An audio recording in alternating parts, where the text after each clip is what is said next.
नमस्कार साथियों, सुदृष्टि पीसीएस में आप सभी का हार्दिक स्वागत है। तो साथियों, सामान्य अध्ययन का हम रिवीजन कर रहे थे, quick time revision exam point of view से। जो आपके आगामी परीक्षाएं हैं, उत्तर प्रदेश पीसीएस की प्रारंभिक परीक्षा 12 अक्टूबर को प्रस्तावित है। तो प्राचीन भारत के संपूर्ण इतिहास को हमने देखा, 30,000 BC से लेकर के आप कह सकते हैं 6वीं से 7वीं शताब्दी तक, जब आपका पुष्यभूति डायनेस्टी होता है, हर्षवर्धन के काल तक आप कह सकते हैं, ये इतिहास हम देख चुके हैं। अब आप देखेंगे कि 6वीं 7वीं के बाद 7वीं 8वीं शताब्दी में जो इस्लाम या आप कह सकते हैं अरबी और तुर्की आक्रांता हैं, वो भारत में आना प्रारंभ हो जाएंगे और इसी के बाद भारत में इस्लाम का आगमन होगा। ठीक है, तो आज हम लोग मुख्यतः मध्यकालीन भारत के इतिहास में, ये पार्ट 1 है, 2 पार्ट में आपका मध्यकालीन भारत के इतिहास का वीडियो जाएगा। पहले पार्ट में हम पूरे दिल्ली सल्तनत को देखेंगे एग्जाम पॉइंट ऑफ व्यू से, जो भी महत्वपूर्ण बातें हैं, कोई भी बात छूटे ना। इसीलिए इसको 2 पार्ट में करने का एक कारण यह भी है कि अगर हम एक ही पार्ट में रखते तो कहीं ना कहीं बहुत सारे जो इंपॉर्टेंट फैक्ट्स हैं वो एग्जाम के पॉइंट ऑफ व्यू से जो महत्वपूर्ण है वो छूट जाते हैं। तो चलिए प्रारंभ करते हैं। आप कह सकते हैं कि ये पार्ट 1 है, इसके बाद एक पार्ट और आएगा, इसमें हम लोग दिल्ली सल्तनत पूरा कवर करेंगे, जो अरब और तुर्की आक्रांता हैं उनको पूरा कवर करेंगे, और जो नेक्स्ट पार्ट होगा उसमें हम जो मुगल वंश है उसको देखेंगे। ठीक है, तो यहाँ पर मित्रों मध्यकालीन भारत के अगर इतिहास की हम बात करें तो आपको पता है कि 7वीं जो शताब्दी है हमारी, आप कह सकते हैं 8वीं शताब्दी में जो भारत में इस्लाम का आगमन प्रारंभ हो जाता है। मुख्यतः 2 कालखंडों में इसको विभाजित किया गया है, एक आपका सल्तनत काल है और एक आपका मुगल काल है। ठीक है, सल्तनत काल 1206 से लेकर के 1526 तक। आपको पता है कि 1526 में, है ना, इब्राहिम लोदी वंश का आखिरी शासक है, और उसके बाद जहीरुद्दीन मोहम्मद बाबर ये आता है, और इब्राहिम लोदी और बाबर के मध्य एक युद्ध होता है जिसको हम पानीपत के प्रथम युद्ध के तौर पर जानते हैं। वहीं पर आपका सल्तनत काल समाप्त होता है और जहीरुद्दीन बाबर के द्वारा मुगल काल की या मुगल डायनेस्टी, मुगल वंश की नींव रखी जाती है 1526 से लेकर के 1707 तक, जिसमें औरंगजेब की मृत्यु होती है। ठीक है, तो 1707 में जब औरंगजेब की मृत्यु हो जाती है तो उसके बाद का जो समय है उसको हम आधुनिक भारत के इतिहास में पढ़ते हैं। इसी में मित्रों आप देखेंगे कि किस प्रकार से 1206 से 1526 तक का जो इतिहास है उसमें आप देखेंगे कि अरब और तुर्की, ये 2 प्रकार के आक्रांता, इस्लामिक या मुस्लिम आक्रांता भारत के अंतर्गत आते हैं। अरब आक्रांता में जो सबसे महत्वपूर्ण नाम है वो मोहम्मद बिन कासिम का है, जो 712 ईस्वी में सिंध प्रांत में आता है। ठीक है, मोहम्मद बिन कासिम, ये क्यों आता है, अभी इसके बारे में भी हम थोड़ा बात करेंगे। आप देखेंगे कि इस पूरे इतिहास को एक क्रोनोलॉजी की तरह हम पढ़ रहे हैं, एक एक इवेंट्स को एक के बाद एक कौन से इवेंट्स आते हैं देखते हुए चल रहे हैं। साथ में जितने भी आपके PYQs हैं वो इसी के अंदर कवर हो रहे हैं। ठीक है, तुर्की आक्रांता में आप देखेंगे तो मोहम्मद गजनवी और मोहम्मद गौरी, आप देखेंगे मोहम्मद गजनवी कुल 17 बार आक्रमण करता है। ठीक है, 17 बार के आक्रमण में आप देखेंगे कि 1000 ईस्वी में पहला आक्रमण करता है, तो मोहम्मद गजनवी 1000 AD में भारत में इंटर करता है, और आप देखेंगे कि मोहम्मद गौरी जो है वो 1175 AD में आता है। मतलब गजनवी और गौरी के बीच में कुल कितना टाइम पीरियड का डिफरेंस है, तो 175 ईयर्स का यहाँ पर आपको डिफरेंस दिखाई देगा। ठीक है, तो ये बहुत छोटी छोटी बारीकियां हैं जो आपको ध्यान में देने चाहिए। अब यहाँ पर अरब आक्रांता स्टार्ट करने से पहले जो इस्लाम का उत्कीर्णन है या इस्लाम का उत्कर्ष है विश्व के अंतर्गत, उसको आप थोड़ा सा समझें। तो पैगंबर मोहम्मद साहब जो हैं, इनका जन्म होता है 570 ईस्वी सन में। कहाँ पर होता है, मोस्ट इंपॉर्टेंट है, मक्का में होता है। ठीक है, इनके माता पिता का नाम है अमीना और अब्दुल्ला। इनका लालन पालन जो है वो अबू तालिब, इनके चाचा के द्वारा किया जाता है, क्योंकि इनके माता पिता का देहांत बहुत पहले हो जाता है। ठीक है, अबू तालिब इनके चाचा हैं, और आप कह सकते हैं कि ये कुरैश जनजाति कबीले के मुखिया भी हैं। ठीक है, अबू तालिब, और इन्हीं के द्वारा इनका लालन पालन किया जाता है। आप देखेंगे कि मोहम्मद साहब का जो विवाह होता है वो इनसे बहुत बड़ी उम्र की महिला है, 40 वर्ष की महिला है खतीजा, इनके साथ इनका विवाह होता है, या आप कह सकते हैं इनके साथ इनका निकाह होता है। इनको ज्ञान की प्राप्ति कब होती है, मोस्ट इंपॉर्टेंट पॉइंट है। ठीक है, इनको ज्ञान की प्राप्ति कब, कहाँ और किसके द्वारा की होती है, तो ज्ञान की प्राप्ति इनको आप कह सकते हैं कि हीरा नामक गुफा में 610 ईस्वी सन में इनको ज्ञान की प्राप्ति होती है। और जिस देवदूत ने इनको ये ज्ञान की प्राप्ति करवाने में मदद करी या जिसने इनको ज्ञान पाने में सहायता करी, उसका नाम था जिब्राइल। ठीक है, जिब्राइल देवदूत आप कह सकते हैं, इसके द्वारा हीरा नामक गुफा में 610 ईस्वी सन में मोहम्मद साहब को 40 वर्ष की आयु में ज्ञान की प्राप्ति होती है। मोस्ट इंपॉर्टेंट पॉइंट है। इसके बाद, इसी के बाद आप कह सकते हैं कि इनको नबी और रसूल कहा जाने लगा। नबी का मतलब होता है सिद्ध पुरुष और रसूल का मतलब होता है देवदूत। ठीक है, एक एक फैक्ट को आराम से देखते हुए चलें आप, बहुत ही रोचक होने वाला है ये जो वीडियो है। इसमें आपको मध्यकालीन भारत के इतिहास से जो डर लगता है वो डर आज आपका समाप्त हो जाएगा। इससे रिलेटेड फैक्ट्स देख लेते हैं। तो मोहम्मद साहब का आइडियोलॉजी क्या था? तो ये एकेश्वरवाद में भी यकीन रखते थे, मूर्ति पूजा का इन्होंने खंडन किया था, इसीलिए मक्का के लोगों ने इनका बहुत विरोध किया, क्योंकि मक्का में उस वक्त 350 मूर्तियां थी, जिसके ऊपर आप कह सकते हैं जिसके ऊपर आश्रित होकर के वहां के लोगों का जीवन यापन चल रहा था। लेकिन इन्होंने चूंकि मूर्ति पूजा का खंडन किया, एकेश्वरवाद पर बल दिया, इसलिए वहां के लोगों ने इनका विरोध किया। 619 में आप देखेंगे कि इनके चाचा अबू तालिब जो कि कुरैश जनजाति कबीले के मुखिया हैं और इनकी पत्नी खतीजा, दोनों का ही निधन हो जाता है। अब ये एकदम बेसहारा हो जाते हैं। 619 के बाद आप देखेंगे कि जो अगला जो कुरैश जनजाति कबीला है उसका जो अगला मुखिया है वो आपका अबू जहल है, ध्यान रखिएगा, जो कि मोहम्मद साहब का विरोधी होता है। 622 में मोहम्मद साहब मक्का से निकल करके मदीना चले जाते हैं, क्योंकि उनका मक्का में बहुत ज़्यादा विरोध होने लगा है। ठीक है, अब मक्का से मदीना जाने की जो प्रक्रिया है, इसी को हम हिजरी संवत का प्रारंभ मानते हैं। हिजरी संवत का प्रारंभ कब हुआ? मोस्ट इंपॉर्टेंट है 622 ईस्वी सन में। मोस्ट इंपॉर्टेंट है हिजरी संवत का प्रारंभ कब हुआ? 622 ईस्वी सन में। हिजरी संवत क्यों इसको कहा गया? क्योंकि जो मोहम्मद साहब हैं वो मक्का से निकल करके मदीना चले गए। ठीक है, तो मक्का से मदीना जाने की जो क्रिया है वो आपकी हिजरी संवत कहलाई। ध्यान रखिएगा, मोस्ट इंपॉर्टेंट पॉइंट है कि कुरान की रचना मोहम्मद साहब ने कुरान की रचना कहां पर की थी? तो ये मक्का में नहीं की थी, जन्म इनका मक्का में हुआ था, लेकिन जब ये मक्का से मदीना चले गए तो इन्होंने कुरान की रचना अरबी भाषा में मदीना में की थी, अरबी भाषा में मदीना में की थी। ठीक है, इसके बाद आप देखेंगे मक्का से मदीना जाने के बाद अब मदीना के लोगों के साथ मिलकर के मक्का के साथ 3 बहुत ही महत्वपूर्ण युद्ध लड़ते हैं मोहम्मद साहब। ठीक है, और तीनों युद्ध में इनकी विजय होती है। तो 624 में बद्रा का युद्ध होता है, 625 में आप देखेंगे उहूद का युद्ध होता है और 627 में डिच का युद्ध होता है। ठीक है, तो मोस्ट इंपॉर्टेंट है बद्रा, उहूद और डिच के इन 3 युद्धों में मोहम्मद साहब की जीत होती है और अब इनका मक्का और मदीना दोनों जगहों पर अधिकार हो जाता है। इन्होंने इस्लाम के 5 सिद्धांत दिए थे, जिसमें कलमा, रोजा, नमाज, जकात और हज था। कलमा रोजा का मतलब हो गया, आप कह सकते हैं व्रत रखना, नमाज का मतलब प्रार्थना हो गया। जकात क्या था? तो जकात एक प्रकार का कर था जो धनी मुसलमानों के ऊपर लगाया जाता था। मतलब धनी मुसलमानों को अपनी आय का 40वां भाग, धनी मुसलमानों को अपनी आय का 40वां भाग दान करना होता था, जिसमें जो गरीब मुसलमान थे उनकी देखरेख की जाती थी। ठीक है, तो कलमा, रोजा, नमाज, जकात और हज, ये 5 सिद्धांत किसने दिए थे? तो ये आपके मोहम्मद साहब के द्वारा बताए गए। 632 ईस्वी में मोहम्मद साहब का निधन हो जाता है। ठीक है, 632 ईस्वी में मोस्ट इंपॉर्टेंट है मोहम्मद साहब का निधन होता है और आप देखेंगे कि इन्होंने अपना कोई उत्तराधिकारी नियुक्त नहीं किया था। तो इसी के बाद अब खलीफा का कॉन्सेप्ट आता है। तो प्रथम 4 जो मुख्य खलीफा थे उनको आप एक बार देख लें। तो आप देखेंगे कि इस्लाम के जो 4 प्रारंभिक खलीफा हैं उसमें अबू बकर पहले खलीफा हैं। मोहम्मद साहब के निधन के बाद 632 से 634 तक ये खलीफा रहते हैं। ठीक है, इसके बाद उमर आपके दूसरे खलीफा हैं 634 से 44 तक। उस्मान 44 से 56 तक आपके तीसरे खलीफा हैं और जो चौथा खलीफा है ना, वो आपके हैं अली, है ना। अली जो है ये कौन है? ये मोहम्मद साहब के ही दामाद हैं। मोहम्मद साहब की जो आप कह सकते हैं पुत्री हैं, उनका नाम फातिमा है, उन्हीं के साथ इसका विवाह होता है अली का। और इन्हीं के फॉलोअर्स को हम क्या कहते हैं? शिया कहते हैं। आपको पता है शिया और सुन्नी, है ना, ये 2 सेक्ट आपको मुस्लिम रिलीजन में दिखाई देंगे। तो जो शिया हैं वो अली के फॉलोअर हैं और जो सुन्नी हैं वो आप देख रहे हैं ये जो ऊपर 3 खलीफा हैं, है ना, इनके फॉलोअर्स को हमने सुन्नी कहा। ठीक है, ये आप कह सकते हैं मोहम्मद साहब के फॉलोअर्स को हमने सुन्नी कहा, लेकिन जो उनके दामाद थे अली, इनके फॉलोअर शिया कहलाए। इसके बाद मित्रों आप देखेंगे कि दिल्ली सल्तनत में मध्यकालीन भारत में दिल्ली सल्तनत और मुगल में जितने भी मुस्लिम शासक हुए हैं भारत के अंतर्गत, वो शिया थे या सुन्नी थे? तो ध्यान रखिएगा वो सभी आपके सुन्नी थे। शिया और सुन्नी में जो धार्मिक कट्टरता देखने को मिलती है वो सुन्नी में ज़्यादा मिलती है। जो शिया हैं वो आप कह सकते हैं धार्मिक रूप से इतने कट्टर नहीं होते हैं।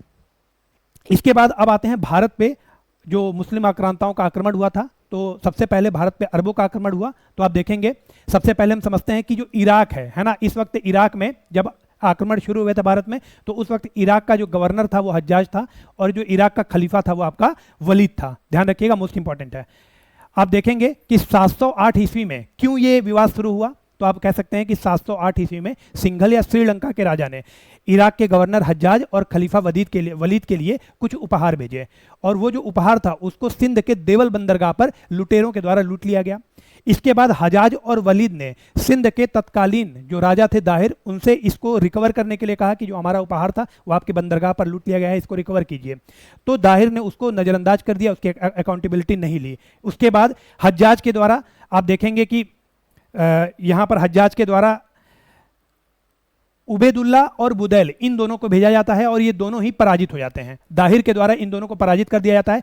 तब जाकर के हज्जाज ने अपने भतीजे और दामाद, जो तीसरा आक्रांत आया हज्जाज का दामाद और भतीजा, उसका नाम था मोहम्मद बिन कासिम। 712 में ये सिंध प्रांत में जाता है और वहां पर दाहिर से उसका युद्ध होता है और दाहिर को वो पराजित कर देता है। ठीक है, तो इस प्रकार से मोहम्मद बिन कासिम जो है वो भारत में इसका आगमन होता है। 713 ईस्वी में कासिम ने मुल्तान पर आक्रमण किया।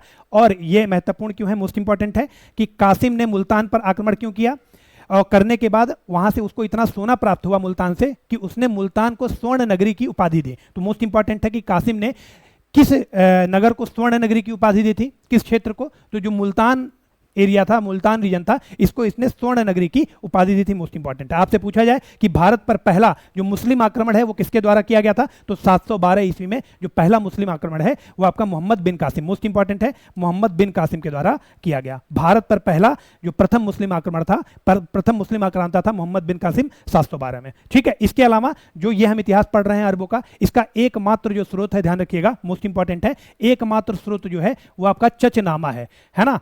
चचनामा इसका एकमात्र स्रोत है। और आपको ध्यान रखना होगा कि इसी चचनामा में इस बात की जिक्र है कि 714 ईस्वी में, है ना, इराक का जो तत्कालीन खलीफा था उसका नाम था सुलेमान। सुलेमान के द्वारा मोहम्मद बिन कासिम को वापस बुलाया जाता है और उसको मृत्यु दंड दे दिया जाता है। ठीक है, कासिम को मृत्यु दंड किसने दिया था, तो सुलेमान खलीफा था तत्कालीन 714 ईस्वी में। इस बात की जानकारी कहां से प्राप्त होती है, तो ये चचनामा से हमें प्राप्त होती है।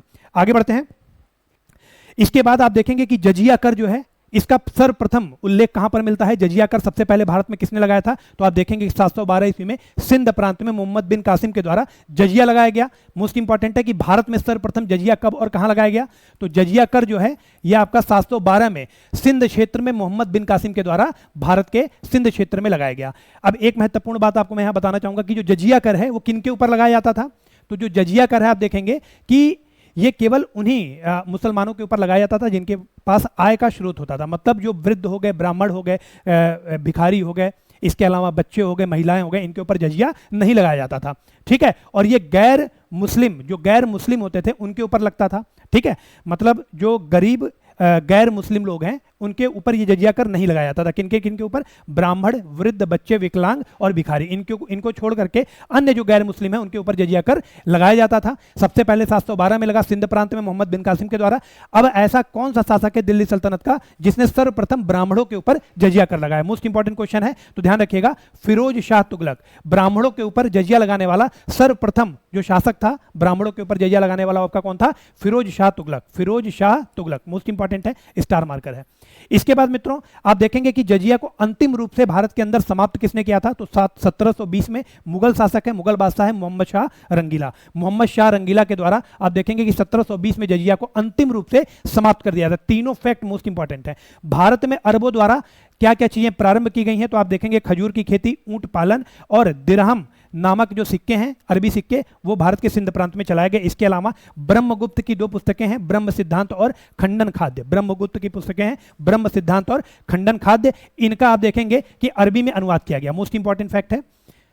ठीक है, अरबों के इतिहास का अगर स्रोत हम देखें तो अभी मैंने आपको बताया कि एकमात्र स्रोत है चचनामा और इसके लेखक अज्ञात हैं। चचनामा को किसने लिखा था, तो ये आप देखेंगे बहुत डिस्प्यूटेड फैक्ट है, लेकिन चचनामा का फारसी में सर्वप्रथम अनुवाद किसने किया था, मोस्ट इंपॉर्टेंट फैक्ट है, पीवाईक्यू है, अबू बकर काफी, पीवाईक्यू है अबू बकर काफी। ठीक है, अबू बकर कुफी किसके द्वारा, चचनामा का फारसी में अनुवाद किया गया, अबू बकर कुफी, फारसी में अनुवाद हुआ था। ठीक है, आगे बढ़ते हैं। इसके बाद मित्रों भारत पे तुर्कों का आक्रमण होता है। जो पहला तुर्की आक्रांता है आप देखेंगे मोहम्मद गजनवी, लेकिन मोहम्मद गजनवी से पहले उसका जो पिता होता है जिसको हम सुबुक्तगीन के नाम से जानते हैं, उसका आक्रमण भारत पर पहले होता है। ठीक है, हिंदू शाही डायनेस्टी है, जयपाल वहां का रूलर है, सुबुक्तगीन पहले ही वहां पर आक्रमण कर देता है। तो अगर आपसे यह प्रश्न पूछा जा रहा है कि भारत में सर्वप्रथम जो तुर्की आक्रांता था वो कौन था, और ऑप्शन में आपके सुबुक्तगीन भी है और मोहम्मद गजनवी भी है, तो आपको आंसर सुबुक्तगीन को टिक करना है। लेकिन अगर सुबुक्तगीन आंसर में नहीं है तो आपको मोहम्मद गजनवी पे टिक करना है। तो 997 से 1030 में आप देखेंगे कि महमूद गजनवी का टाइम पीरियड है, भारत आता है, इसके पिता का नाम सुबुक्तगीन है।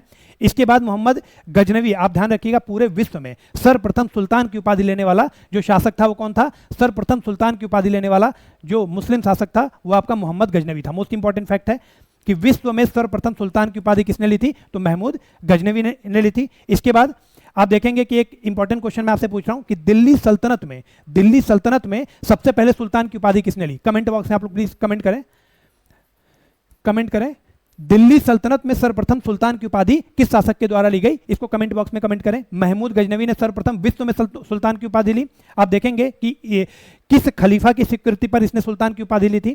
तो बगदाद का खलीफा था अल कादिर बिल्लाह की स्वीकृति पर इसने सुल्तान की उपाधि ली। इसको जो अन्य उपाधियां दी गई थी उसमें यमीन उद दौला, अमीन उल मिल्लत और बुत शिकन। आप देखेंगे कि मोहम्मद गजनवी के द्वारा बहुत सारे मंदिरों को तोड़ा गया था और बहुत सारी, इसमें सबसे फेमस है आपका इसका जो 16वां आक्रमण हुआ था वो गुजरात के सोमनाथ मंदिर पे हुआ था। ठीक है, तो वहां पर शिवलिंग को इसने खंडित किया, तोड़ा और उसके कुछ टुकड़े ले जाकर के आप देखेंगे कि इराक में मस्जिद के सीढ़ियों पर लगवाए थे ताकि लोग जब जाएं वहां पर तो उसका अपमान करते हुए मस्जिद के अंदर प्रवेश करें जो मुस्लिम लोग थे। तो आप देखिए कि धार्मिक कट्टरता का सर्वश्रेष्ठ, आप कह सकते हैं कि धार्मिक कट्टरता सबसे ज्यादा जो देखने को मिलती है वो मोहम्मद गजनवी के ऊपर देखने को मिलती है। ठीक है, बुत शिकन का मतलब होता है मूर्ति भंजक, इसको मूर्ति भंजक कहा गया, मूर्ति भंजक।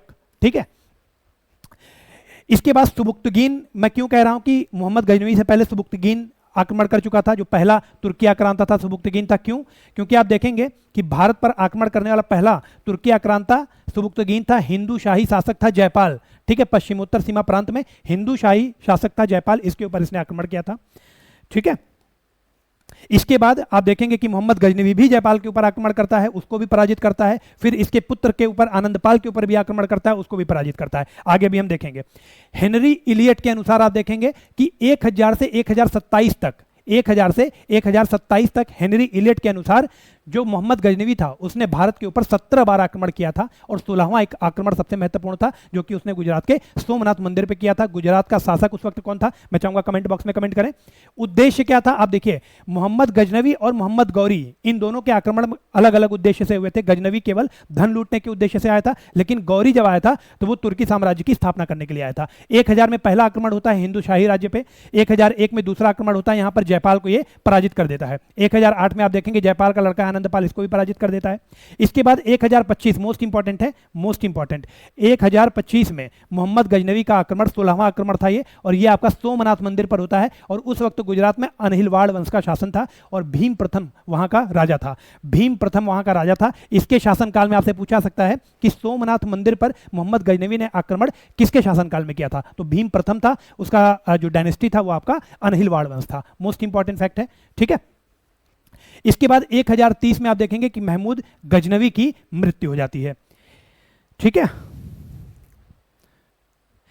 इसके दरबारी लेखक बहुत महत्वपूर्ण हैं, उनकी पुस्तकें भी बहुत महत्वपूर्ण हैं। जैसे मोस्ट इंपॉर्टेंट है अल-बरूनी।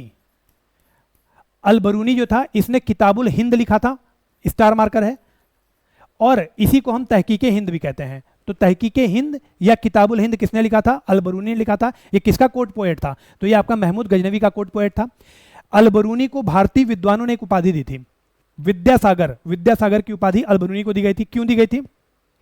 क्योंकि ये संस्कृत भाषा का अध्ययन और पुराणों का ज्ञान प्राप्त करने वाला पहला मुसलमान था। संस्कृत भाषा का ज्ञान और पुराणों का अध्ययन करने वाला ये प्रथम मुसलमान था।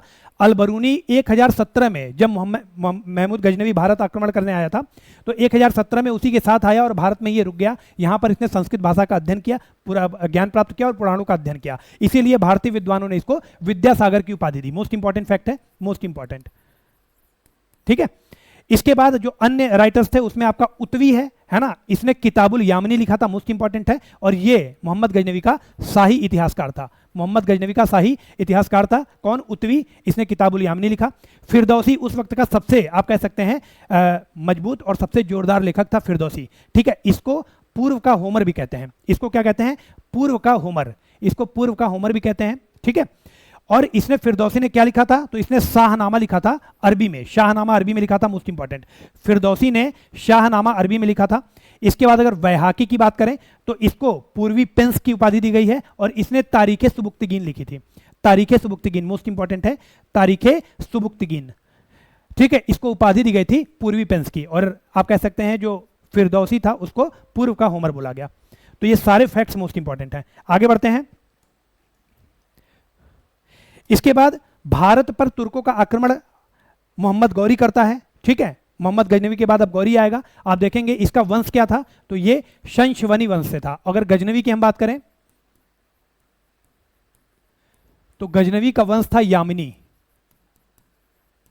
ये आपका यामिनी वंश से था, लेकिन ये मोहम्मद गौरी आपका शंशवनी वंश से था। ठीक है, इसका मूल नाम क्या है, शिहाबुद्दीन मोहम्मद बिन साम, और इसके अलावा मुइजुद्दीन मोहम्मद गौरी। ठीक है, ये दो इसके मूल नाम है। उद्देश्य क्या था, तो मैंने आपको पहले बता दिया, भारत में तुर्की साम्राज्य की स्थापना। तुर्की साम्राज्य की स्थापना 1206 में आप देखेंगे कि सिंध में मोहम्मद गौरी की मृत्यु हो जाती है। ठीक है, 1206 में सिंध में मोहम्मद गौरी की मृत्यु हो जाती है।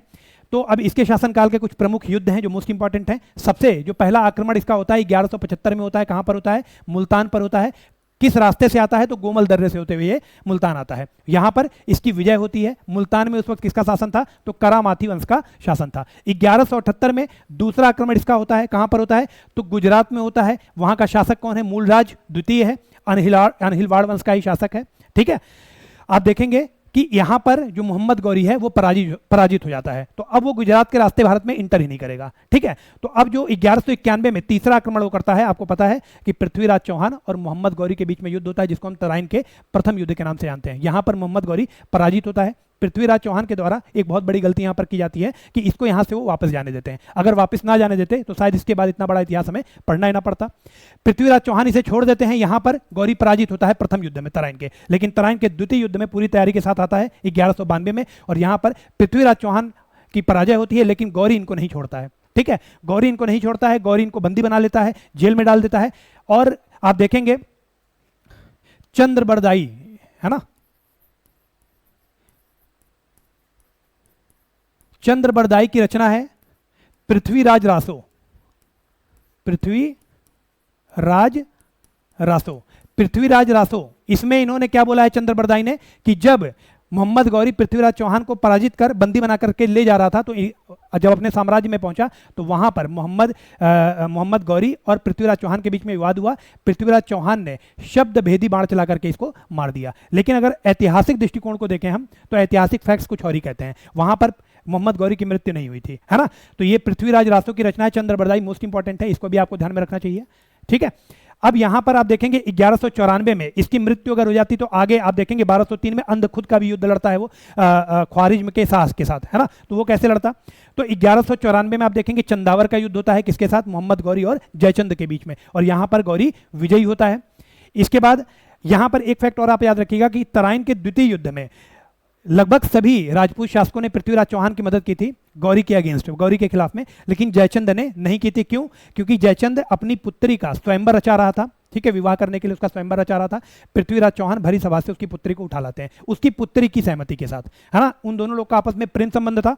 अब इसी बात से जयचंद नाराज रहता है, और आप कह सकते हैं कि इस युद्ध में द्वितीय युद्ध में तराइन के पृथ्वीराज चौहान का साथ नहीं देता है। यहां पर चंदावर का युद्ध होता है, गौरी जयचंद, गौरी विजयी होता है। और 1203 में आप देखेंगे अंध खुद का युद्ध होता है ख्वारिज्म के शाह और गौरी के बीच में, यहां पर गौरी पराजित होता है। 1206 में अभी मैंने आपको बताया कि सिंध प्रांत में ही गौरी की मृत्यु हो जाती है। ठीक है, तो 1206 के बाद अब आपका दिल्ली सल्तनत शुरू होगा। दिल्ली सल्तनत कैसे शुरू होता है, तो जो मोहम्मद गौरी है इसके 3 गुलाम थे। एक आपका था कुतुबुद्दीन ऐबक, एक आपका था एलदौज, और एक आपका था यहां पर एक और गुलाम था कुवाचा, है ना। तो आप कह सकते हैं मोहम्मद कुतुबुद्दीन ऐबक, एलदौज और कुवाचा, ये 3 गुलाम थे। कुतुबुद्दीन ऐबक जो है वो भारत में, उत्तर भारत में आप देखेंगे कि अपना साम्राज्य बनाता है, दिल्ली सल्तनत स्थापित करता है। एलदौज जो है वो आपका जो गजनी यहाँ का वो निवासी है ना, मोहम्मद गौरी, वहीं पर अपना शासन बनाता है। और कुवाचा जो है वो सिंध प्रांत को कंट्रोल करता है। खैर उसके बारे में भी हम बात करेंगे। तो यहाँ पर दिल्ली सल्तनत जो है 1206 से 1526 तक के शासन रहता है, पानीपत के प्रथम युद्ध तक। ठीक है, यहां पर आप देखेंगे राजवंश कौन कौन से हैं, तो 5 राजवंश हैं, गुलाम, खिलजी, तुगलक, सैयद, लोधी। यहीं से कितने सारे प्रश्न बन सकते हैं। अब आप देखो इस टेबल में कितने सारे प्रश्न हैं। आपसे पूछा जाएगा कि इन 5 वंशों में सबसे लंबा शासनकाल किसका था। इन 5 वंशों में सबसे लंबा शासनकाल किसका था, गुलाम, खिलजी, तुगलक, सैयद, लोधी में। तो आप देखेंगे कि जो तुगलक वंश है ये आपका 94 वर्ष के साथ सबसे लंबा शासनकाल इसका रहा है। और कहा जाए कि सबसे छोटा शासनकाल किसका था, तो आप देखेंगे यहां पर खिलजी वंश जो है ये केवल 30 वर्ष तक शासन किया। ठीक है, अब यहीं पर आपसे पूछ लिया जाएगा कि इनमें से किस वंश में शासकों की संख्या सर्वाधिक थी। सबसे ज्यादा सुल्तान किस वंश में हुए हैं, तो जो आपका गुलाम वंश है यहां पर कुल 11 सुल्तान हुए हैं। और आपसे अगर पूछा जाए कि इन सभी वंशों में किस शासक का व्यक्तिगत रूप से शासन सबसे लंबा था, मतलब व्यक्तिगत रूप से इनमें से किस शासक का जो शासन काल था वो सबसे सर्वाधिक था। तो आप देखेंगे कि लोधी वंश का शासक है बहलोल लोधी, लोधी वंश का शासक है बहलोल लोधी, इसका शासनकाल 38 वर्ष तक रहा है, 38 वर्ष। इसके बाद जो दूसरा सबसे लंबा शासन था वो आप कह सकते हैं फिरोज शाह तुगलक, फिरोज शाह तुगलक का रहा है कितने वर्ष का, 37 वर्ष का। ठीक है, तो इतने सारे प्रश्न आपके यहीं से बन गए हैं। अब ये क्रोनोलॉजी भी महत्वपूर्ण है। गुलाम वंश 1206 से 90 तक रहता है, खिलजी वंश 90 से 30 तक रहता है, तुगलक वंश 20 से आप देखेंगे 90 से 20 तक रहता है और तुगलक 20 से 14 आ जाता है। सैयद वंश जो है ये आप देखेंगे 14 से 51 तक रहता है। लेकिन यहां पर आप देखिए जो तुगलक वंश है इसका जो आखिरी शासक है ना, उसकी मृत्यु 1412 में हो जाती है। तो 14 से 12 से लेकर के 1414 तक जो आप कह सकते हैं दिल्ली की सत्ता जिसने संभाली है, उसने अपने आप को शासक तो घोषित नहीं किया पर सत्ता संभाली थी दौलत खान लोधी ने। ठीक है, लेकिन उसके बाद खिज्र खान ने उससे अपना सत्ता वापस लिया और खिज्र खान ने सैयद वंश की स्थापना की 1414 से लेकर के 1451 तक, और उसके बाद लोधी वंश आता है आपका 1451 से लेकर के 1526 तक। ठीक है, तो अब इसी पर हम लोग बात करेंगे और सबसे महत्वपूर्ण जो फैक्ट्स हैं उनको देखते हुए चलेंगे। तो यहां पर जो सबसे कम शासन मैंने आपको बता दिया खिलजी का था, मोस्ट इंपॉर्टेंट है। उसके बाद सबसे लंबा शासन ये आपका तुगलक का था 94 वर्ष का। सबसे लंबा व्यक्तिगत शासन बहलोल लोधी का था 38 वर्ष का। सबसे लंबा व्यक्तिगत शासन दूसरे स्थान पर किसका था, तो फिरोज शाह तुगलक का था 37 वर्ष के साथ, और सर्वाधिक शासक थे आपके गुलाम वंश में। ठीक है, गौरी के 3 प्रमुख गुलाम हुए हैं, कुतुबुद्दीन ऐबक, ताजुद्दीन एल्दौज और नासिरुद्दीन कुआचा।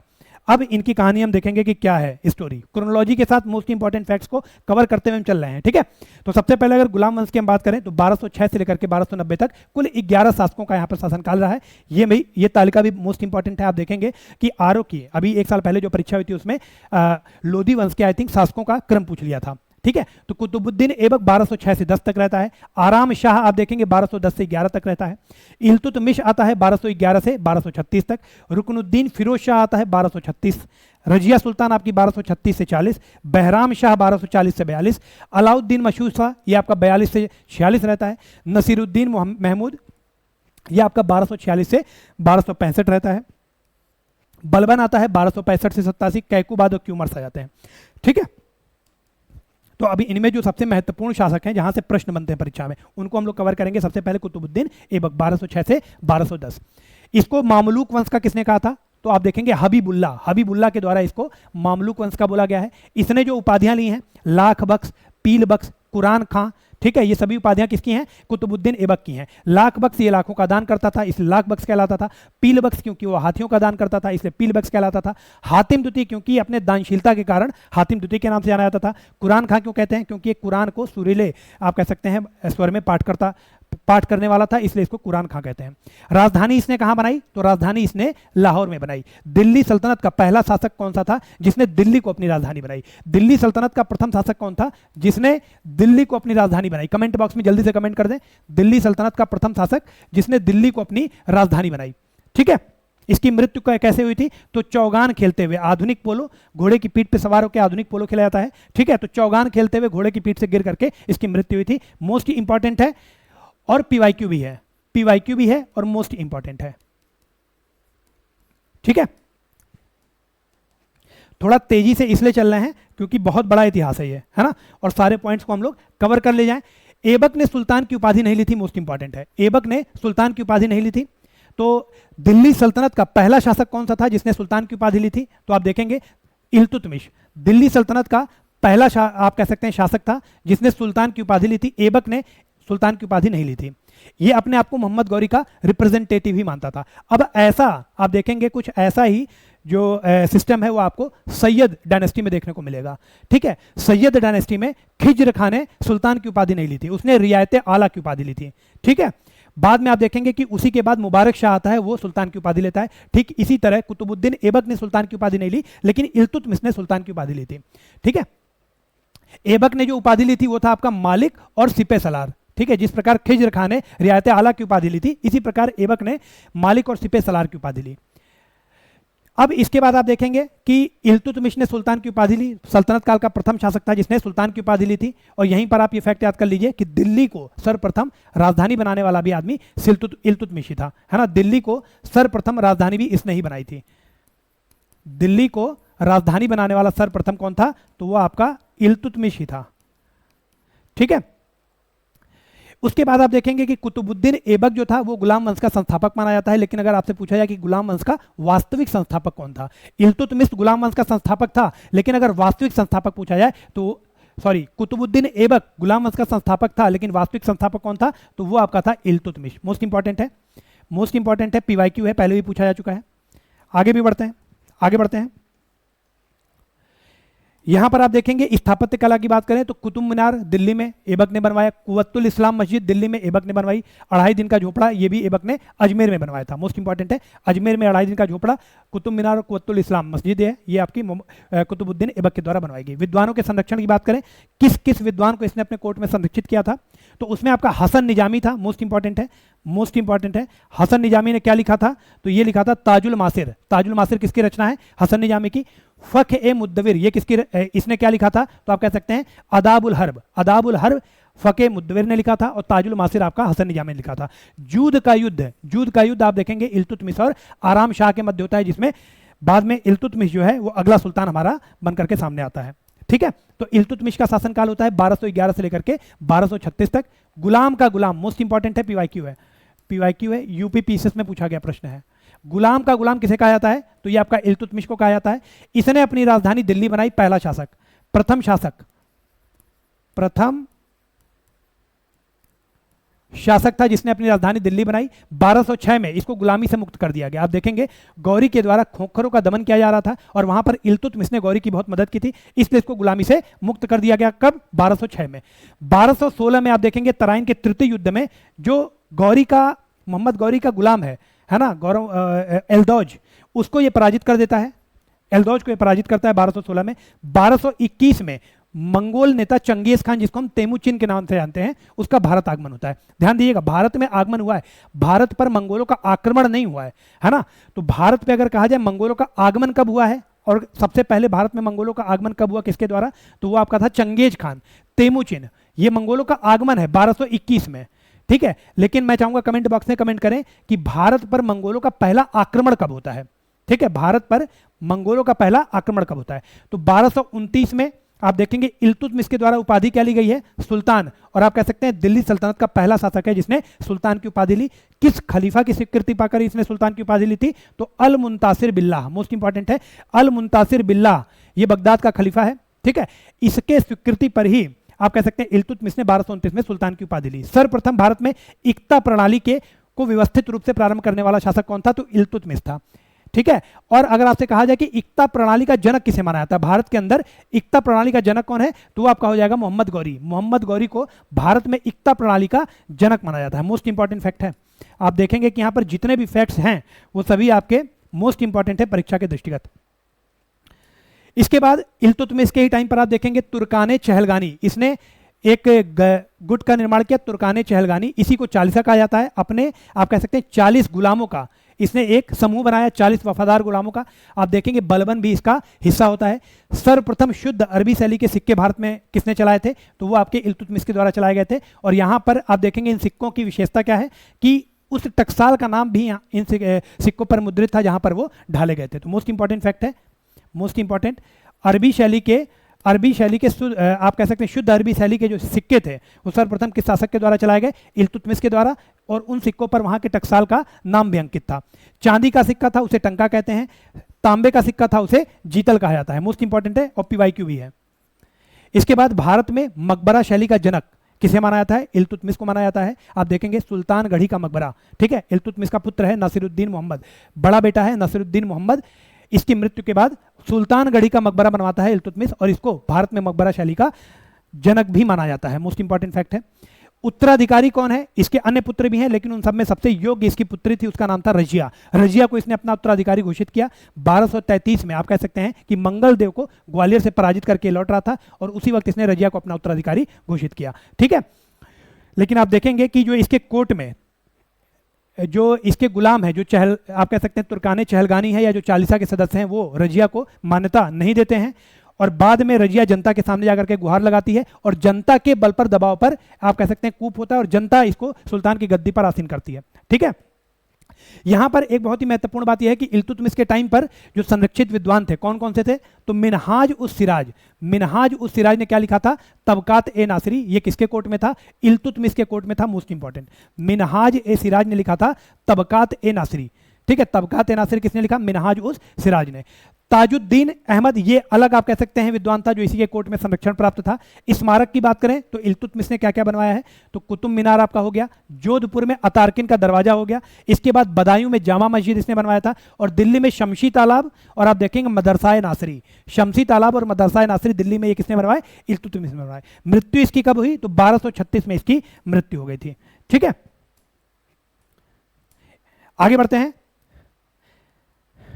अब अगर उत्तराधिकारी की बात करें तो तुर्काने चहलगानी के जो सदस्य थे उन्होंने रजिया को मान्यता नहीं दी। 1233 में इल्तुतमिश ने अपना उत्तराधिकारी रजिया को घोषित किया, लेकिन 1236 में आप देखेंगे कि इसके कोर्ट के जो चालीसा के सदस्य थे उन्होंने रुकनुद्दीन फिरोज शाह को दिल्ली का सुल्तान बना दिया। बाद में रजिया ने जनता की मदद से रजिया गद्दी पर बैठी और 1236 से 40 तक किसका शासन रहा, रजिया सुल्तान का शासन रहा। 1240 से 42 तक आप देखेंगे मुइजुद्दीन बहराम शाह गद्दी पर आता है। 42 से 46 तक आपका अलाउद्दीन मसूद शाह आता है।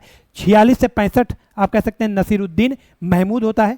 नसीरुद्दीन महमूद के टाइम पर बलबन, इसको शासक बनने में किसने मदद की, बलबन ने मदद की, ठीक है। और आप देखेंगे कि बलबन ने अपनी पुत्री का विवाह इसके साथ कर दिया, ठीक है। तो मतलब बलबन का ये दामाद हो गया, और इसने ही बलबन को उलुग खां की उपाधि दी थी, ध्यान रखिएगा, मोस्ट इंपॉर्टेंट है, ठीक है। और नायब ए मामलिकात का पद भी दिया था बलबन को, ठीक है। तो अभी हम लोग आगे देखेंगे कि रजिया सुल्तान 3 वर्ष 6 माह 6 दिन तक शासक रही, 3 वर्ष 6 माह 6 दिन। जो महत्वपूर्ण बात है एग्जाम पॉइंट ऑफ व्यू से कि इसने उपाधि क्या ली थी, उमदत उल निस्वा की उपाधि ली और सिक्कों पर इसे अंकित करवाया, ठीक है। सुल्तान बनने के बाद इसने स्त्रियों के वस्त्र त्याग दिए और आप कह सकते हैं पुरुषों का वस्त्र कबा और कुला पहना। कबा का मतलब होता है कुर्ता और कुला आपका हो गया पगड़ी।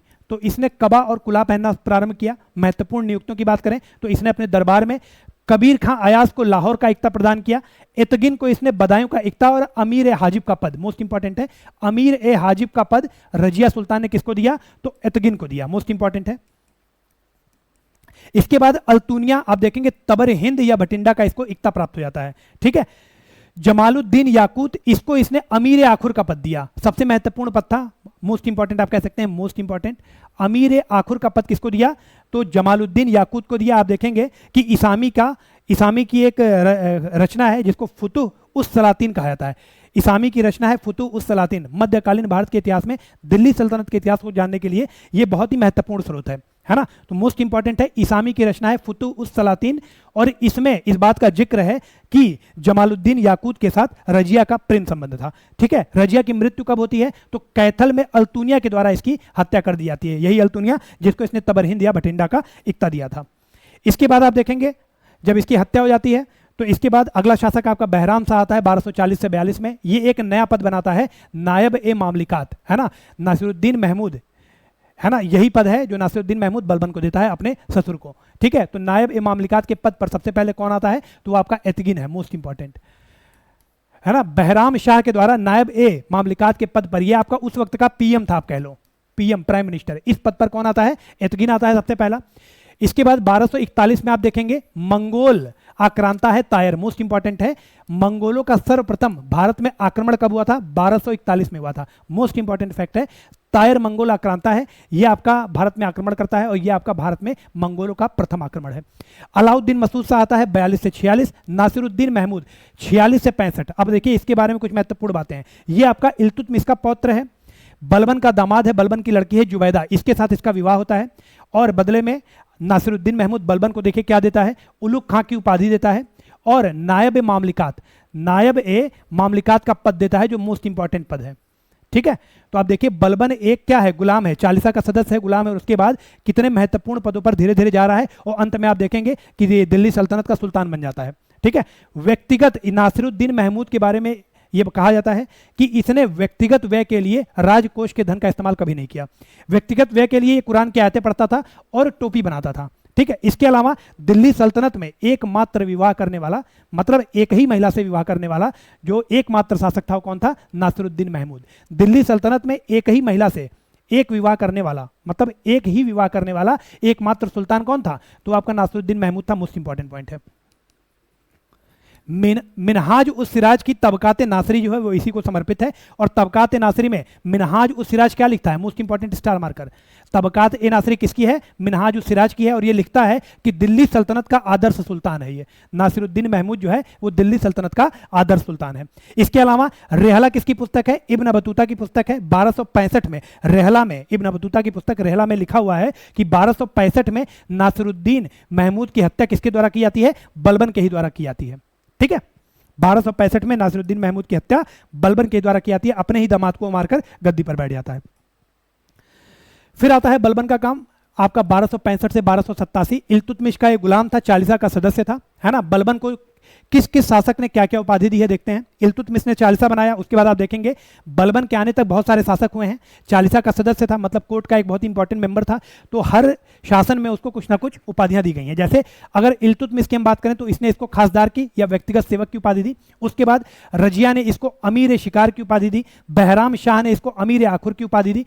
आप कह सकते हैं अश्वशाला का प्रमुख, अमीर आखुर का मतलब होता है अश्वशाला का प्रमुख। मसूद शाह की बात करें तो अमीर हाजिब या इसको आप कह सकते हैं दरबारी शिष्टाचार की उपाधि दी गई। नासिरुद्दीन महमूद के द्वारा इसको नायब मामलिका, जो सबसे शक्तिशाली आप कह सकते हैं पोस्ट था उतने टाइम, वो दे दिया गया।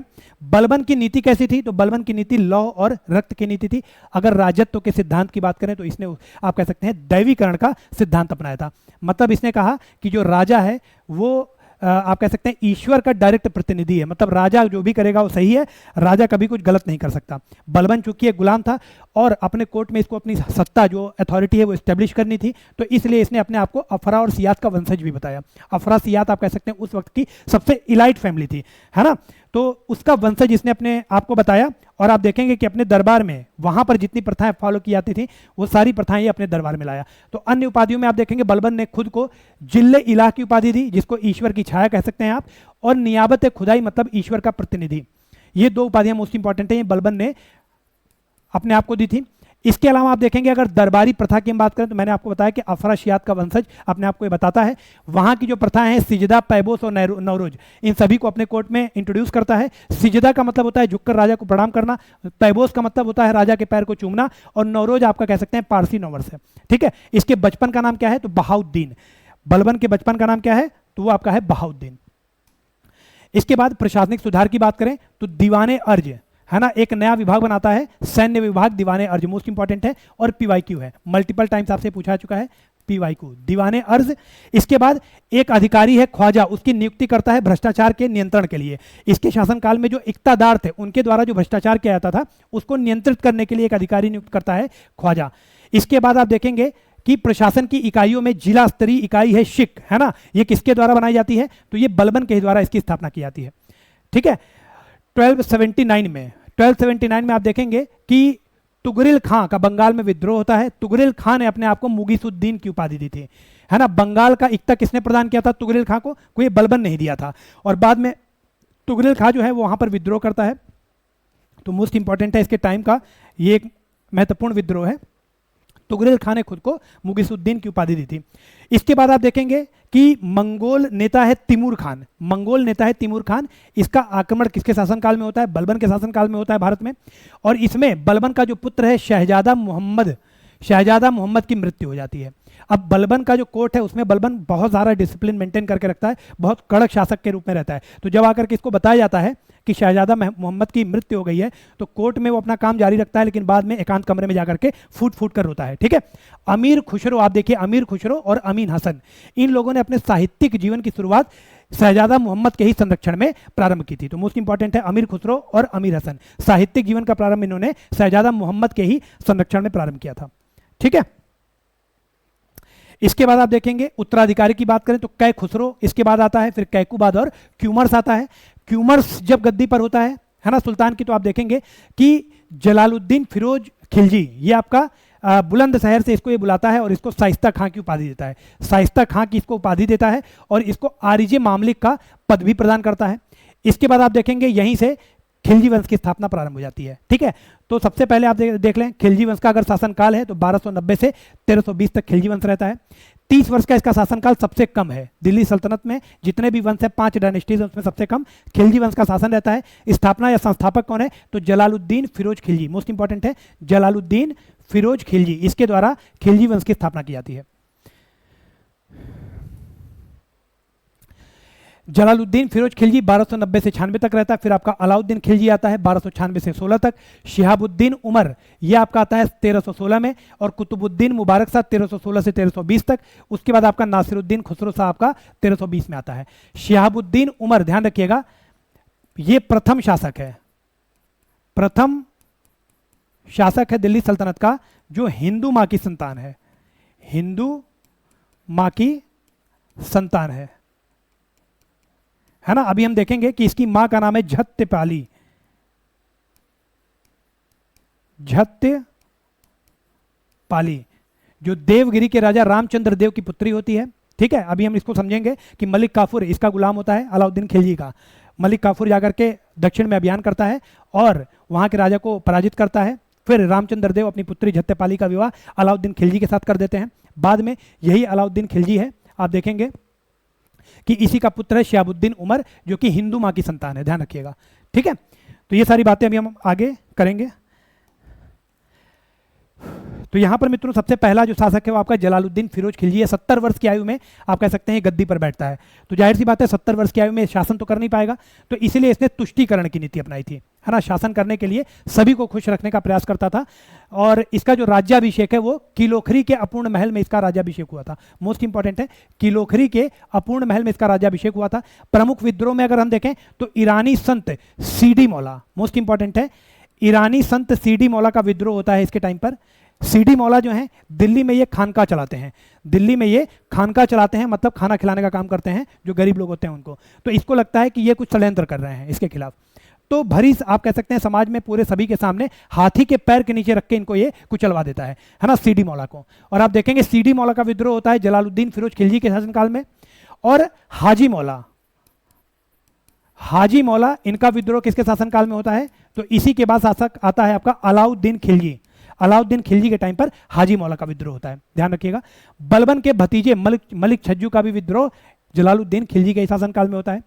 जलालुद्दीन खिलजी वो शासक है इस्लाम का जिसने यह बात कही है कि भारत कभी भी इस्लामिक राज्य नहीं बन सकता। मोस्ट इंपॉर्टेंट है कि भारत कभी भी इस्लामिक राज्य नहीं बन सकता। यह वक्तव्य किसका था? तो यह वक्तव्य आपका जलालुद्दीन फिरोज खिलजी का था। ठीक है, इसके बाद आप देखेंगे कि अभियान की बात करें तो रणथंभौर और मंडौर का अभियान 2 बार इसने किया है अपने शासनकाल में। देवगिरी पर यह दक्षिण भारत का इसका प्रथम अभियान है। कौन जाता है देवगिरी? तो आप कह सकते हैं अलाउद्दीन खिलजी इस अभियान में पार्टिसिपेट करता है। और यह अभियान किसके शासनकाल में होता है? अभियान करता है अलाउद्दीन खिलजी, लेकिन शासन किसका चल रहा है? जलालुद्दीन फिरोज खिलजी का। ठीक है, ये एक नया विभाग भी बनाता है, मोस्ट इंपॉर्टेंट है, दीवाने वकूफ, है ना। व्यय के जो कागजात हैं, है ना, उनको रखने के लिए, उनका ब्यौरा रखने के लिए एक डिपार्टमेंट बनाया गया है जो कि आपका है दीवाने वकूफ, जो आप कह सकते हैं नया विभाग है जलालुद्दीन फिरोज खिलजी के द्वारा। इसके अलावा इसी के टाइम पर मंगोलों का आक्रमण होता है जिसमें 2000 मुसलमान आप कह सकते हैं कि दिल्ली में आकर के बस जाते हैं। और उन 2000 मुसलमानों को क्या कहा गया है? उन 2000 मुसलमानों को नवीन मुसलमान की संज्ञा दी गई है। ठीक है, आगे बढ़ते हैं। अब आता है अलाउद्दीन खिलजी, मोस्ट इंपॉर्टेंट है, परीक्षा के दृष्टिगत मोस्ट इंपॉर्टेंट है। जितनी भी बातें हम लोग करेंगे टेबल को ध्यान से देखिए और जितनी भी बातें करेंगे उसके दिमाग में बैठाते जाइए। मैं इसको कोरिलेट भी करता रहूंगा अतीत में।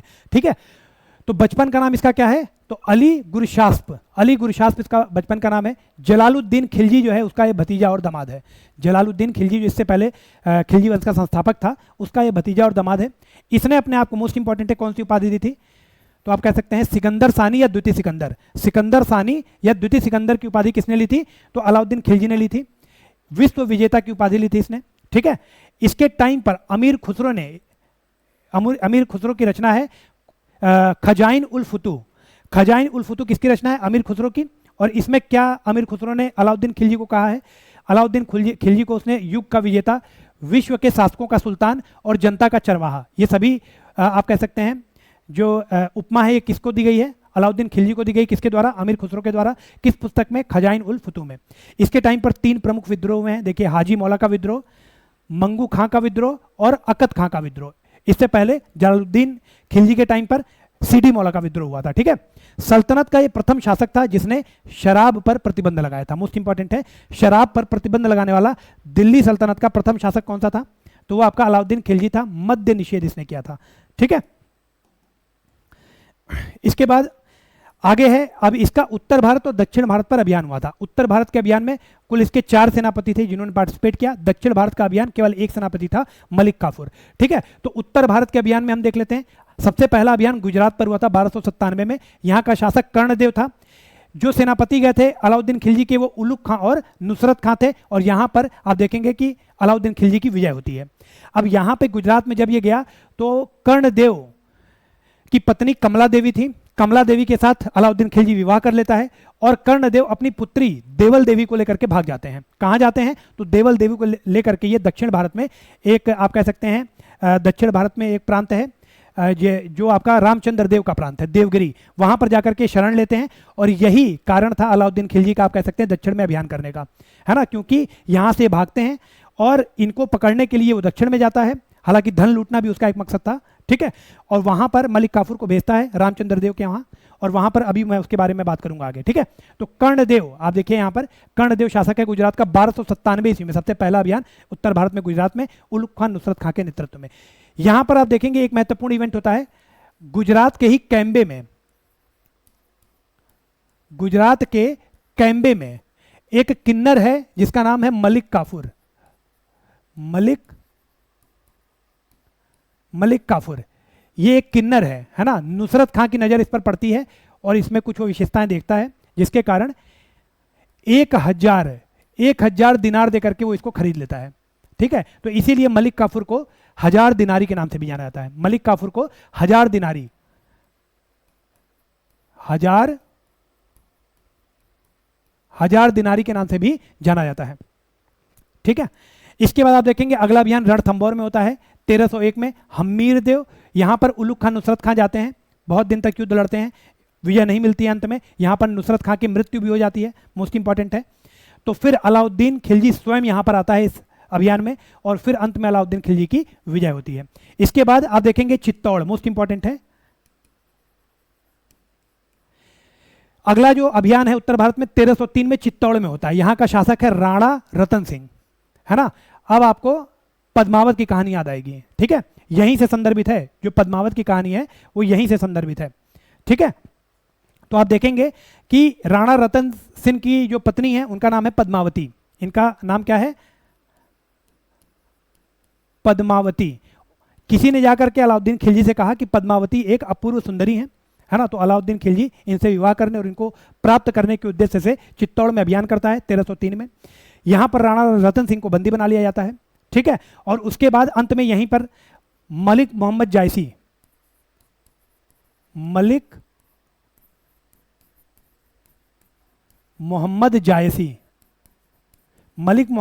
की रचना है पद्मावत। मलिक मोहम्मद जायसी की रचना है पद्मावत, और इसमें लिखा हुआ है कि जब यहां पर चित्तौड़ में अलाउद्दीन खिलजी आता है, ठीक है, राणा रतन सिंह को बंदी बना लेता है। बाद में राणा रतन सिंह के राज्य के लोग इसको छुड़ा कर भी ले जाते हैं। तो अलाउद्दीन खिलजी ये शर्त रखता है कि मुझे पद्मावती का चेहरा एक बार दिखा दो, मैं यहां से वापस चला जाऊंगा। तो दर्पण या मिरर में, है ना, आईने में पद्मावती का चेहरा उसको दिखाया जाता है, और देखने के बाद अपनी बात से मुकर जाता है और कहता है अब मैं यहां से नहीं जाऊंगा, अब मैं इसको लेकर के ही जाऊंगा। अंत में पद्मावती को हासिल करने का बहुत प्रयास करता है, लेकिन बाद में आप देखेंगे कि मलिक मोहम्मद जायसी की जो पद्मावत है उसमें ये लिखा हुआ है कि लास्ट में रानी पद्मावती ने 16,000 स्त्रियों के साथ मिलकर के एक साथ जौहर कर लिया। 16,000 स्त्रियों के साथ। आप देखो 500 की भीड़ कहीं पर इकट्ठा होती है तो कितनी ज़्यादा भीड़ लगती है। तो पद्मावती ने 16,000 स्त्रियों के साथ यहाँ पर जौहर किया था।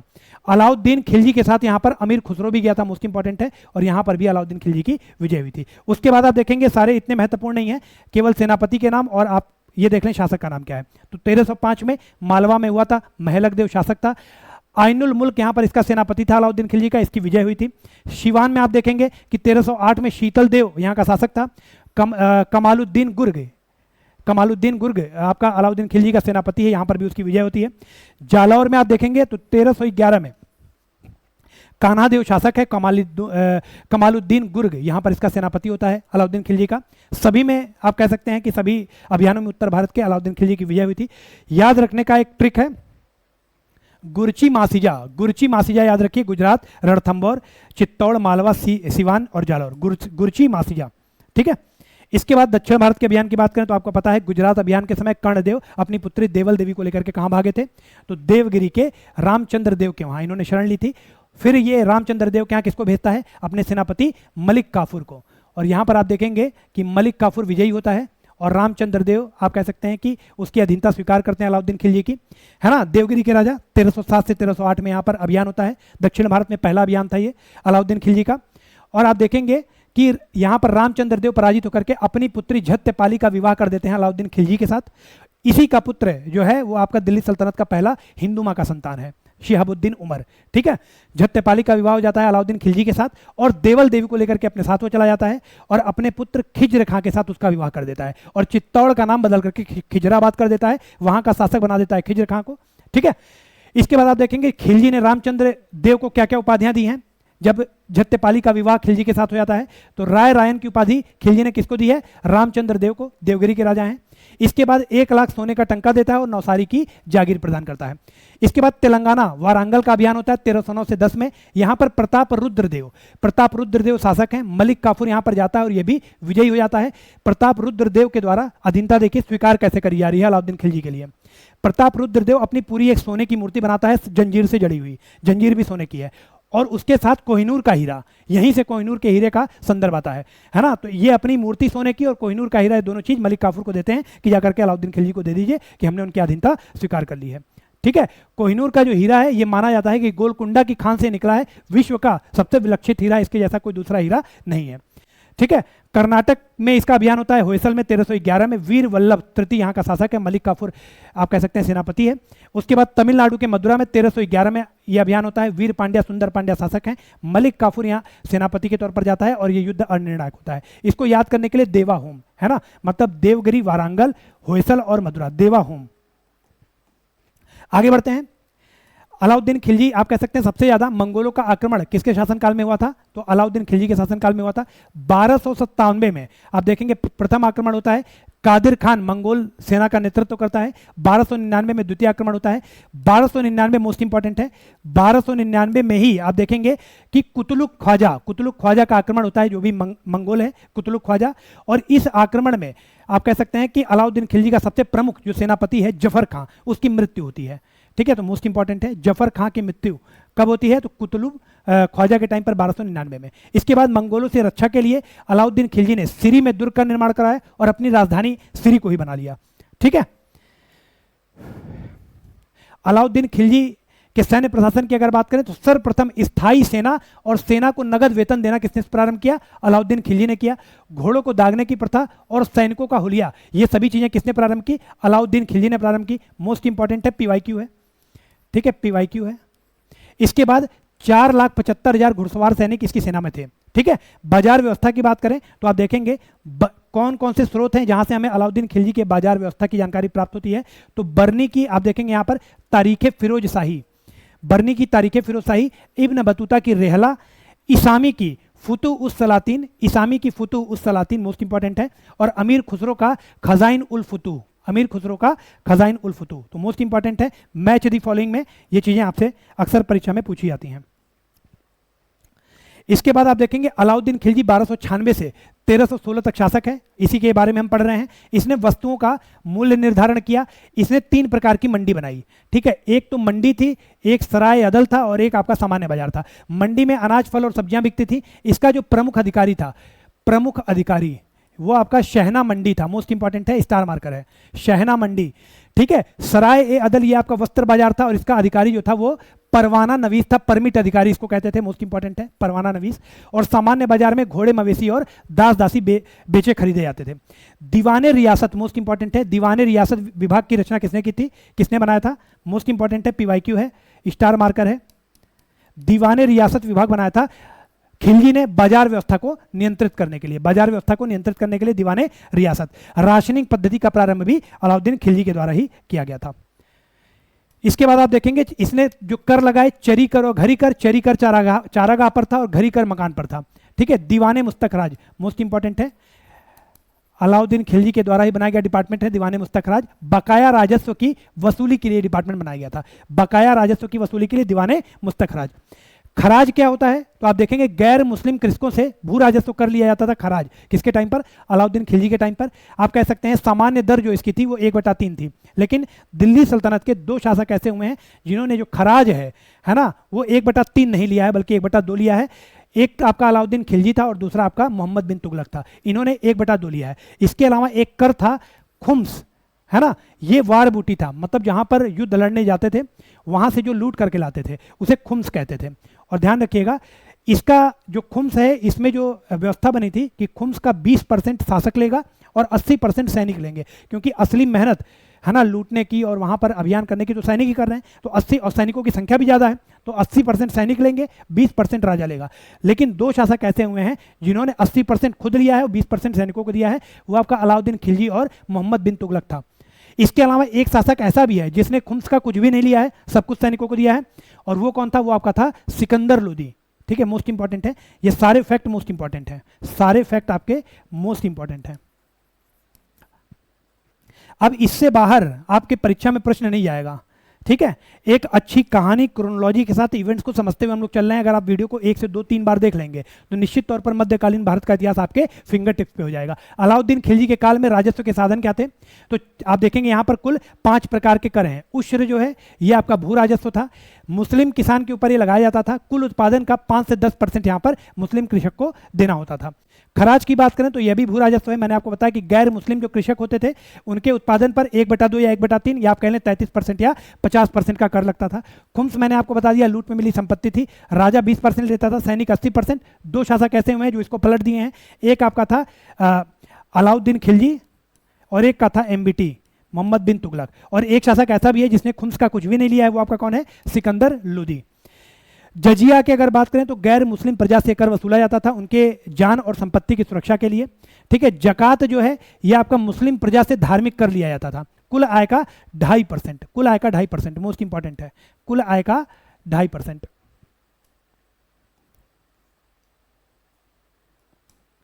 इसके बाद अलाउद्दीन खिलजी के उत्तराधिकारी की बात करें तो मैंने बताया सिहाबुद्दीन उमर झत्यपाली का लड़का है। झत्यपाली रामचंद्र देव की पुत्री जिसका विवाह अलाउद्दीन खिलजी के साथ होता है, उसका पुत्र है सिहाबुद्दीन उमर।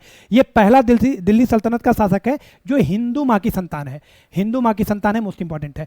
कुतुबुद्दीन मुबारक शाह खिलजी इसके बाद आता है 1316 से लेकर के 1320 तक, ठीक है।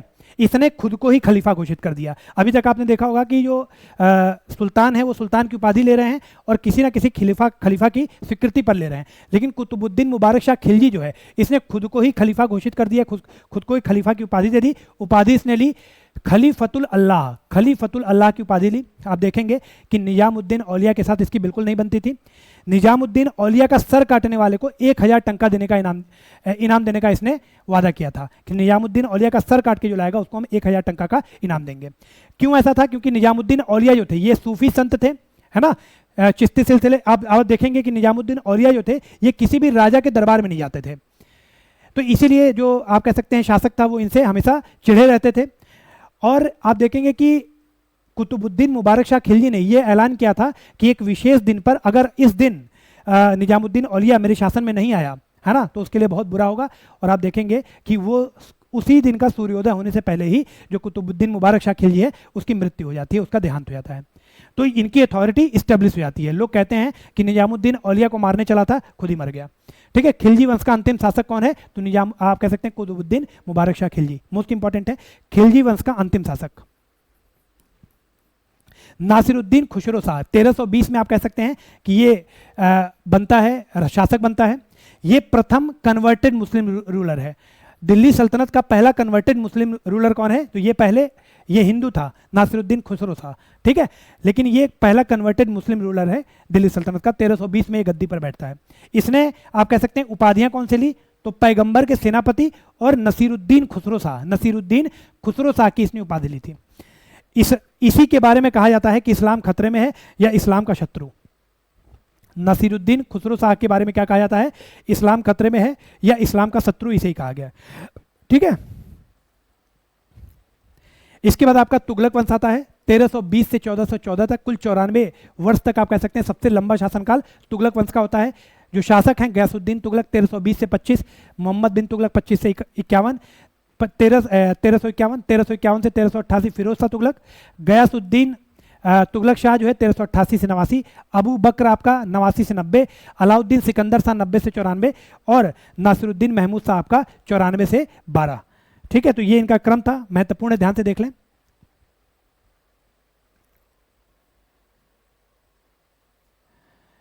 ठीक है, इसके बाद सबसे पहला शासक है गयासुद्दीन तुगलक 1320 से 25 ईस्वी। प्रथम शासक है दिल्ली सल्तनत का जिसने नहरों का निर्माण कराया, मोस्ट इंपॉर्टेंट है, दिल्ली सल्तनत का प्रथम शासक जिसने नहरों का निर्माण कराया। यह भी आपका हिंदू माँ की संतान था, शिहाबुद्दीन उमर और गयासुद्दीन तुगलक, दो हिंदू माँ की संतान हो गए। इसके आगे आप देखेंगे कि जो सिकंदर लोदी है ना, वो भी हिंदू माँ की संतान है।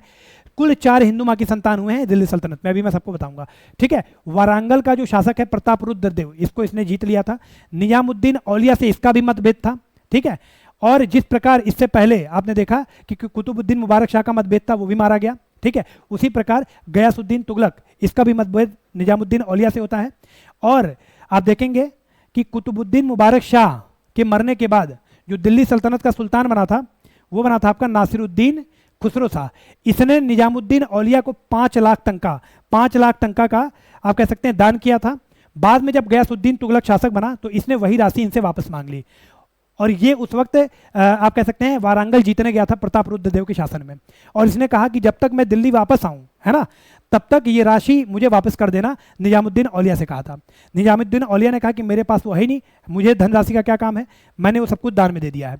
ठीक है, तो आप देखें निजामुद्दीन औलिया को जब इसने बोला कि मेरे दिल्ली आने से पहले तुम दिल्ली छोड़ देना, तो इन्होंने गयासुद्दीन तुगलक को बोला कि हुनूज दिल्ली दूरस्त, हुनूज दिल्ली दूरस्त का मतलब हुजूर दिल्ली अभी दूर है। और आप देखेंगे कि दिल्ली जब ये आ रहा था वारांगल से, तो 6 किलोमीटर पहले ही, है ना, इसकी मृत्यु हो जाती है, और निजामुद्दीन औलिया की अथॉरिटी और ज़्यादा स्टेब्लिश हो जाती है, लोग इनको भगवान के तुल्य मानने लगते हैं। ठीक है, इसकी मृत्यु कैसे होती है, तो दिल्ली से 6 किलोमीटर दूर ही इसका पुत्र है जूना खान। ठीक है, जूना खान इसका स्वागत करने के लिए लकड़ी का एक महल बनवाता है, और लोग कहते हैं कि वहाँ पे जूना खान का ही षड्यंत्र था, और लकड़ी के महल को हाथी से धक्का दे करके गिरवा दिया जाता है, और उसमें दब कर ही गयासुद्दीन तुगलक की मृत्यु हो जाती है। ठीक है, जो लकड़ी का महल था, मोस्ट इंपॉर्टेंट है, उसका वास्तुकार कौन था, तो अहमद अयाज था। ये आर्किटेक्ट था, बनवाया किसने था, बनवाया जूना खान, है ना। इसी के बाद आप देखेंगे कि जूना खान यानी कि मोहम्मद बिन तुगलक, एमबीटी का शासन कहा जाता है, मोहम्मद बिन तुगलक मोस्ट इंपॉर्टेंट है। 1325 से लेकर के आप देखेंगे 1351 तक इसका शासन होता है। बचपन का नाम जूना खान था। ठीक है, सल्तनत का सबसे ज़्यादा पढ़ा लिखा राजा इसको कहा जाता है, योग्यता के आधार पर ये पदों की नियुक्तियां करता था। इसके अलावा इसके कोर्ट में आप देखेंगे बहुत सारे हिंदुओं को भी शामिल किया गया है, और इसके धार्मिक आधार पर किसी के साथ भेदभाव नहीं करता था। उदाहरण के तौर पर धारा इसको दक्षिण का नायब सूबेदार बनवाया गया, साईनाथ को मंत्री इसने बनाया, और रतन आप कह सकते हैं सिंध का उपराज्यपाल इसने नियुक्त किया। तो मोस्ट इंपॉर्टेंट है, ये मोस्ट इंपॉर्टेंट नियुक्तियां हैं। इसके बाद होली दिवाली में पार्टिसिपेट करता था, सभी धर्मों के संतों का सम्मान करता था। जैन संत आप देखेंगे जिन प्रभु सूरी और राजशेखर, है ना, इन लोगों को इसने पैट्रोनेज किया। इसके बाद मोहम्मद बिन तुगलक का ही हम शासनकाल पढ़ रहे हैं। आप देखेंगे इब्न बतूता की पुस्तक है रहला, इसमें यह मेंशन है कि 1342 में मोहम्मद बिन तुगलक ने इब्न बतूता को चीन में दूत बनाकर भेजा था, और उस वक्त जो चीन का शासक था कौन था, तोगन तिमूर। मोस्ट इंपॉर्टेंट है, इब्न बतूता को चीन का दूत बनाकर किसने भेजा था, मोहम्मद बिन तुगलक ने। इब्न बतूता जो कि मोरक्कन ट्रैवलर है अफ्रीकन कॉन्टिनेंट में, वहाँ से आता है। किसके शासनकाल में भारत आता है, तो एमबीटी या मोहम्मद बिन तुगलक के शासनकाल में भारत आता है। ठीक है, 1333 में आप देखेंगे एमबीटी के दरबार में आता है। किसानों को तकावी ऋण इसने प्रदान किया, कृषि ऋण, और आप देखेंगे यही जो तकावी है इसको फिरोज शाह तुगलक माफ कर देता है बाद में, इसके बाद। ठीक है, विद्रोह कौन कौन से हुए, तो मदुरई में 1334 में, विजयनगर आप देखेंगे 1336 में, और बहमनी किंगडम का विद्रोह होता है 1347 में। इसके अलावा मोस्ट इंपॉर्टेंट फैक्ट है, मोस्ट इंपॉर्टेंट, 70 लाख रुपए की लागत पर इसने कृषि का एक विभाग बनाया, जिसको दीवाने अमीर को ही कहा गया। एक नया डिपार्टमेंट बना दीवाने अमीर को ही। ठीक है, ये कृषि फार्म और कृषि विभाग था। इसके बाद सल्तनत का प्रथम शासक था जिसने अजमेर और बहराइच में स्थित, है ना, शेख सलीम मोइनुद्दीन चिश्ती और आप कह सकते हैं सैयद सलार मसूद गाजी, इन दोनों लोगों की दरगाह पर यात्रा की। तो दिल्ली सल्तनत का प्रथम सुल्तान था जिसने मोइनुद्दीन चिश्ती और बहराइच के सैयद सलार मसूद गाजी की दरगाह पर यात्रा किया था। कौन किया था, तो मोहम्मद बिन तुगलक। ठीक है, इसके दरबार में विद्वानों ने इसके बारे में जो जो कहा है मोस्ट इंपॉर्टेंट है, जैसे एल्फिंस्टन ने इसको पागलपन का अंश बोला है, स्मिथ ने विरोधी गुणों का मिश्रण बोला है, लेनपुल ने मध्य युग का सबसे विलक्षित जीव बोला है, बदायूनी ने, मोस्ट इंपॉर्टेंट है, बदायूनी ने जब ये मरा था तो बदायूनी ने बोला था कि राजा को प्रजा से और प्रजा को राजा से मुक्ति मिल गई। इसके बाद ईश्वरी प्रसाद इकलौते ऐसे आप कह सकते हैं विद्वान थे जिन्होंने इसके बारे में कुछ अच्छी बात कही थी कि मध्य युगीन भारत का सबसे शिक्षित शासक था ये एमबीटी। ठीक है, इसामी है ना, फुतुह सलातीन इसामी की बुक है और इसमें इसने मोहम्मद बिन तुगलक को बुद्धिमान मूर्ख की संज्ञा दी है, तो मोस्ट इंपॉर्टेंट है। इसके बाद आप देखेंगे इसकी योजना और अभियान, तो दो आब में कर वृद्धि इसने कब की थी, 1326 से 27 में। ठीक है, भू राजस्व में वृद्धि के उद्देश्य से। इसके बाद राजधानी परिवर्तन इसने किया, मोस्ट कॉन्ट्रोवर्शियल इवेंट है, सबसे ज्यादा विवादास्पद बात है, राजधानी का परिवर्तन दिल्ली से दौलताबाद। अब यहां पर प्रश्न बना था यूपी पीसीएस में, यूपी पीसीएस में ही प्रश्न पूछा गया था कि दौलताबाद का एक और अन्य नाम क्या है, तो कुबुतुल इस्लाम। कुबुतुल इस्लाम किसका नाम है, दौलताबाद का, मोस्ट इंपॉर्टेंट है। सांकेतिक मुद्रा का इसने प्रचलन किया, तांबे की मुद्रा का, और सबसे महत्वपूर्ण बात यह थी कि इसने इस सिक्के पर कोई भी राज्य चिन्ह नहीं बनाया था। आपको पता है कि आजकल जो मुद्राएं चलती हैं, नोट चलते हैं, उस पर कितने सारे स्टेट के चिन्ह होते हैं कि उनको कॉपी करना नामुमकिन है ना, लेकिन फिर भी हमें मार्केट में फेक करेंसी या आपको देखने को मिल जाती है, नकली नोट देखने को मिल जाते हैं। इसने तो कोई राज्य चिन्ह ही नहीं बनवाया था। तो इसके टाइम पर जो उस टाइम के इतिहासकार थे वो कहते हैं कि मोहम्मद बिन तुगलक के काल में हर घर टकसाल था, ध्यान रखिएगा। ठीक है, यहां पर इसने जो प्रथा फॉलो की थी, है ना, सांकेतिक मुद्रा चलाने की, कहां से फॉलो की, तो आप देखेंगे कुबलई खान ये चीन का शासक है और गै खातू ये ईरान का शासक है, इनकी प्रथा को फॉलो करता है। खुरासन का अभियान, अब इससे आकर के कोई कहता है कि मोहम्मद बिन तुगलक से कि मध्य एशिया में भी पॉलिटिकल इनस्टेबिलिटी का टाइम है तो वहां पर कब्जा कर लो, तो इसने लगे हाथ 3,70,000 की सेना तैयार कर दी और इन सैनिकों को 1 वर्ष का एडवांस वेतन भी दे दिया, है ना। लेकिन ये अभियान पूरी तरह से नाकाम हो जाता है क्योंकि जो मध्य एशिया वहां पर वापस पॉलिटिकल स्टेबिलिटी हो जाती है और इसका कोई मतलब नहीं रह जाता है। इसके बाद कराचिल का अभियान होता है, कांगड़ा हिमाचल प्रदेश में अपने सबसे प्रमुख सेनापति खुसरो खां को ये भेजता है वहां पर। ठीक है, हिमाचल प्रदेश के कांगड़ा को कराचिल कहते थे पहले, तो कराचिल अभियान जब ये करता है खुसरो खां के नेतृत्व में, तो वहां पर कांगड़ा पर विजय हासिल कर लेता है। ठीक है, जो खुसरो खां है कराचिल पर। लेकिन उसके बाद उसके मन में पता नहीं क्या आता है कि चलो तिब्बत पे भी हमला कर देते हैं, और तिब्बत पे जाते समय बर्फीले तूफान में फंसकर 1 लाख की सेना पूरी मारी जाती है। ठीक है, तो आप कह सकते हैं कि जो एमबीटी था उसको बुद्धिमान मूर्ख कहना आसामी का कुछ गलत नहीं है ना। आसामी ने जो कहा है बुद्धिमान मूर्ख वो गलत नहीं है, इसामी ने जो कहा अपने फुतुह सलातीन में वो गलत नहीं कहा। स्वतंत्र राज्यों की स्थापना इसके टाइम पर हुई थी, जैसे मदुरा की स्थापना हुई 1334 में एहसान शाह के नेतृत्व में, विजयनगर साम्राज्य 1336 में हरिहर बुक्का ने स्थापित किया, और बहमनी किंगडम की स्थापना हुई 1347 में। अलाउद्दीन बहमन शाह, इसी को हम हसन गंगू के नाम से जानते हैं, अलाउद्दीन हसन शाह या हसन गंगू के द्वारा। तो ये तीनों महत्वपूर्ण बात है, एमबीटी के टाइम पर ही हुई थी। इसके बाद आपका शासनकाल आता है फिरोज शाह तुगलक 1351 से 1338, इसकी भी माँ हिंदू है। ठीक है, तो गयासुद्दीन तुगलक, इससे पहले शिहाबुद्दीन उमर, और फिर आपका फिरोज शाह तुगलक, और इसके बाद सिकंदर लोदी। ये 4 शासक ऐसे हैं जो हिंदू माँ की संतान थे। इसके बचपन का नाम कमालुद्दीन फिरोज है।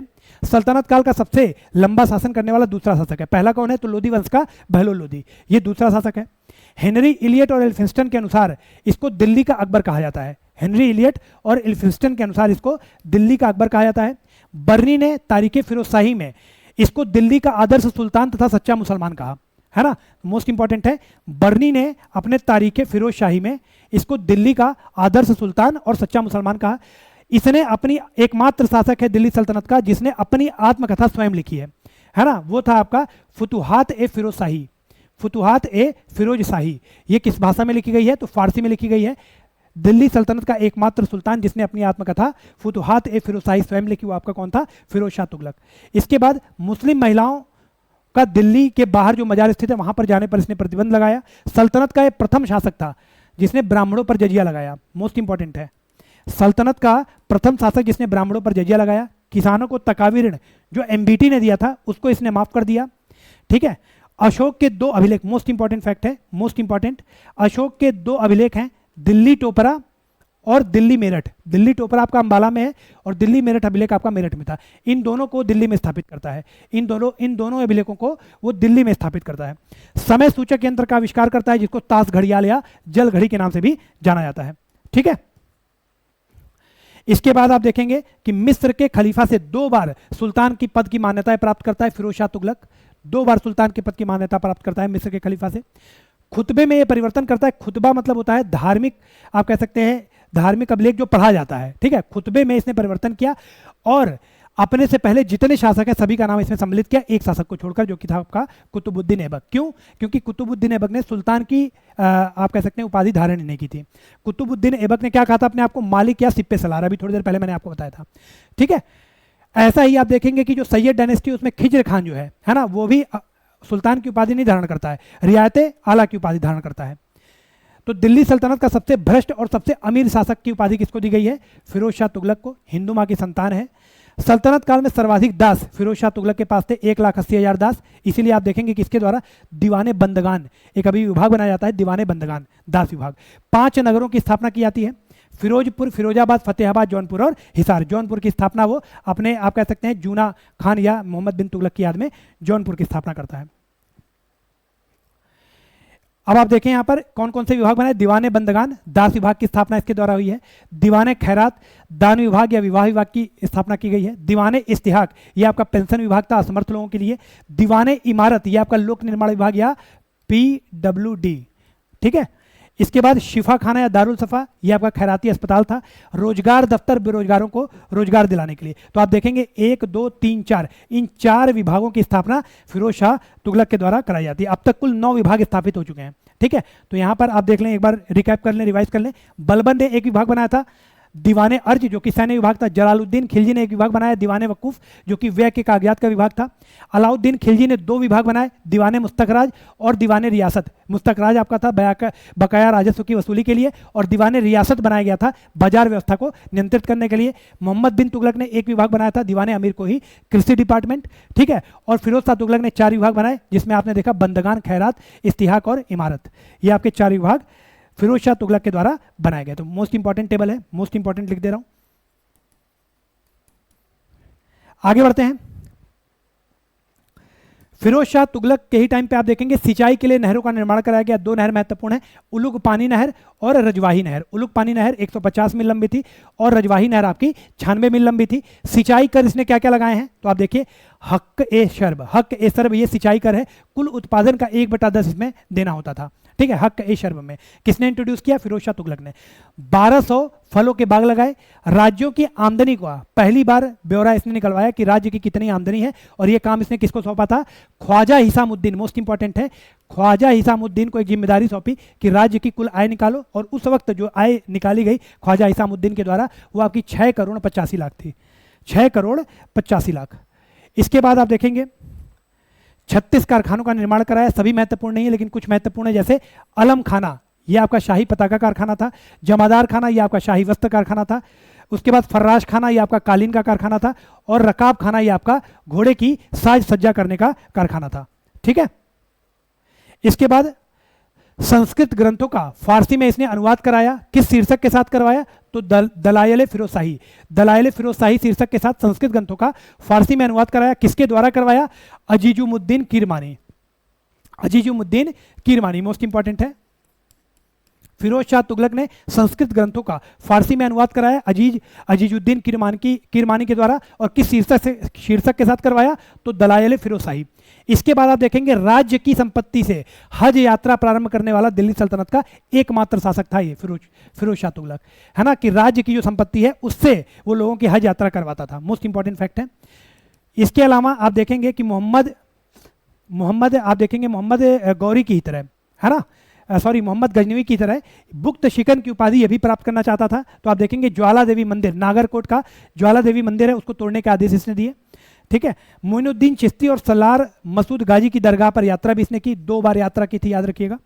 इसके बाद इसने मुद्रा कौन सी चलाई? शंशगनी, ये चांदी की मुद्रा थी। अद्धा और विक ये आप कह सकते हैं तांबे की मुद्रा थी। जो शंशगनी थी, ध्यान रखिएगा, एक शंशगनी जो था वो आपका 6 जीतल के बराबर था। 6 जीतल, एक शंशगनी आपका 6 जीतल के बराबर था, चांदी की मुद्रा थी। बाकी अद्धा और विक आपके तांबे की मुद्रा जो कि फिरोज शाह तुगलक के द्वारा चलाए गए थे। इसके बाद आप देखेंगे कि उत्तराधिकारी में गयासुद्दीन तुगलक शाह सेकंड, यह 1388 से 1389 के बीच में आता है।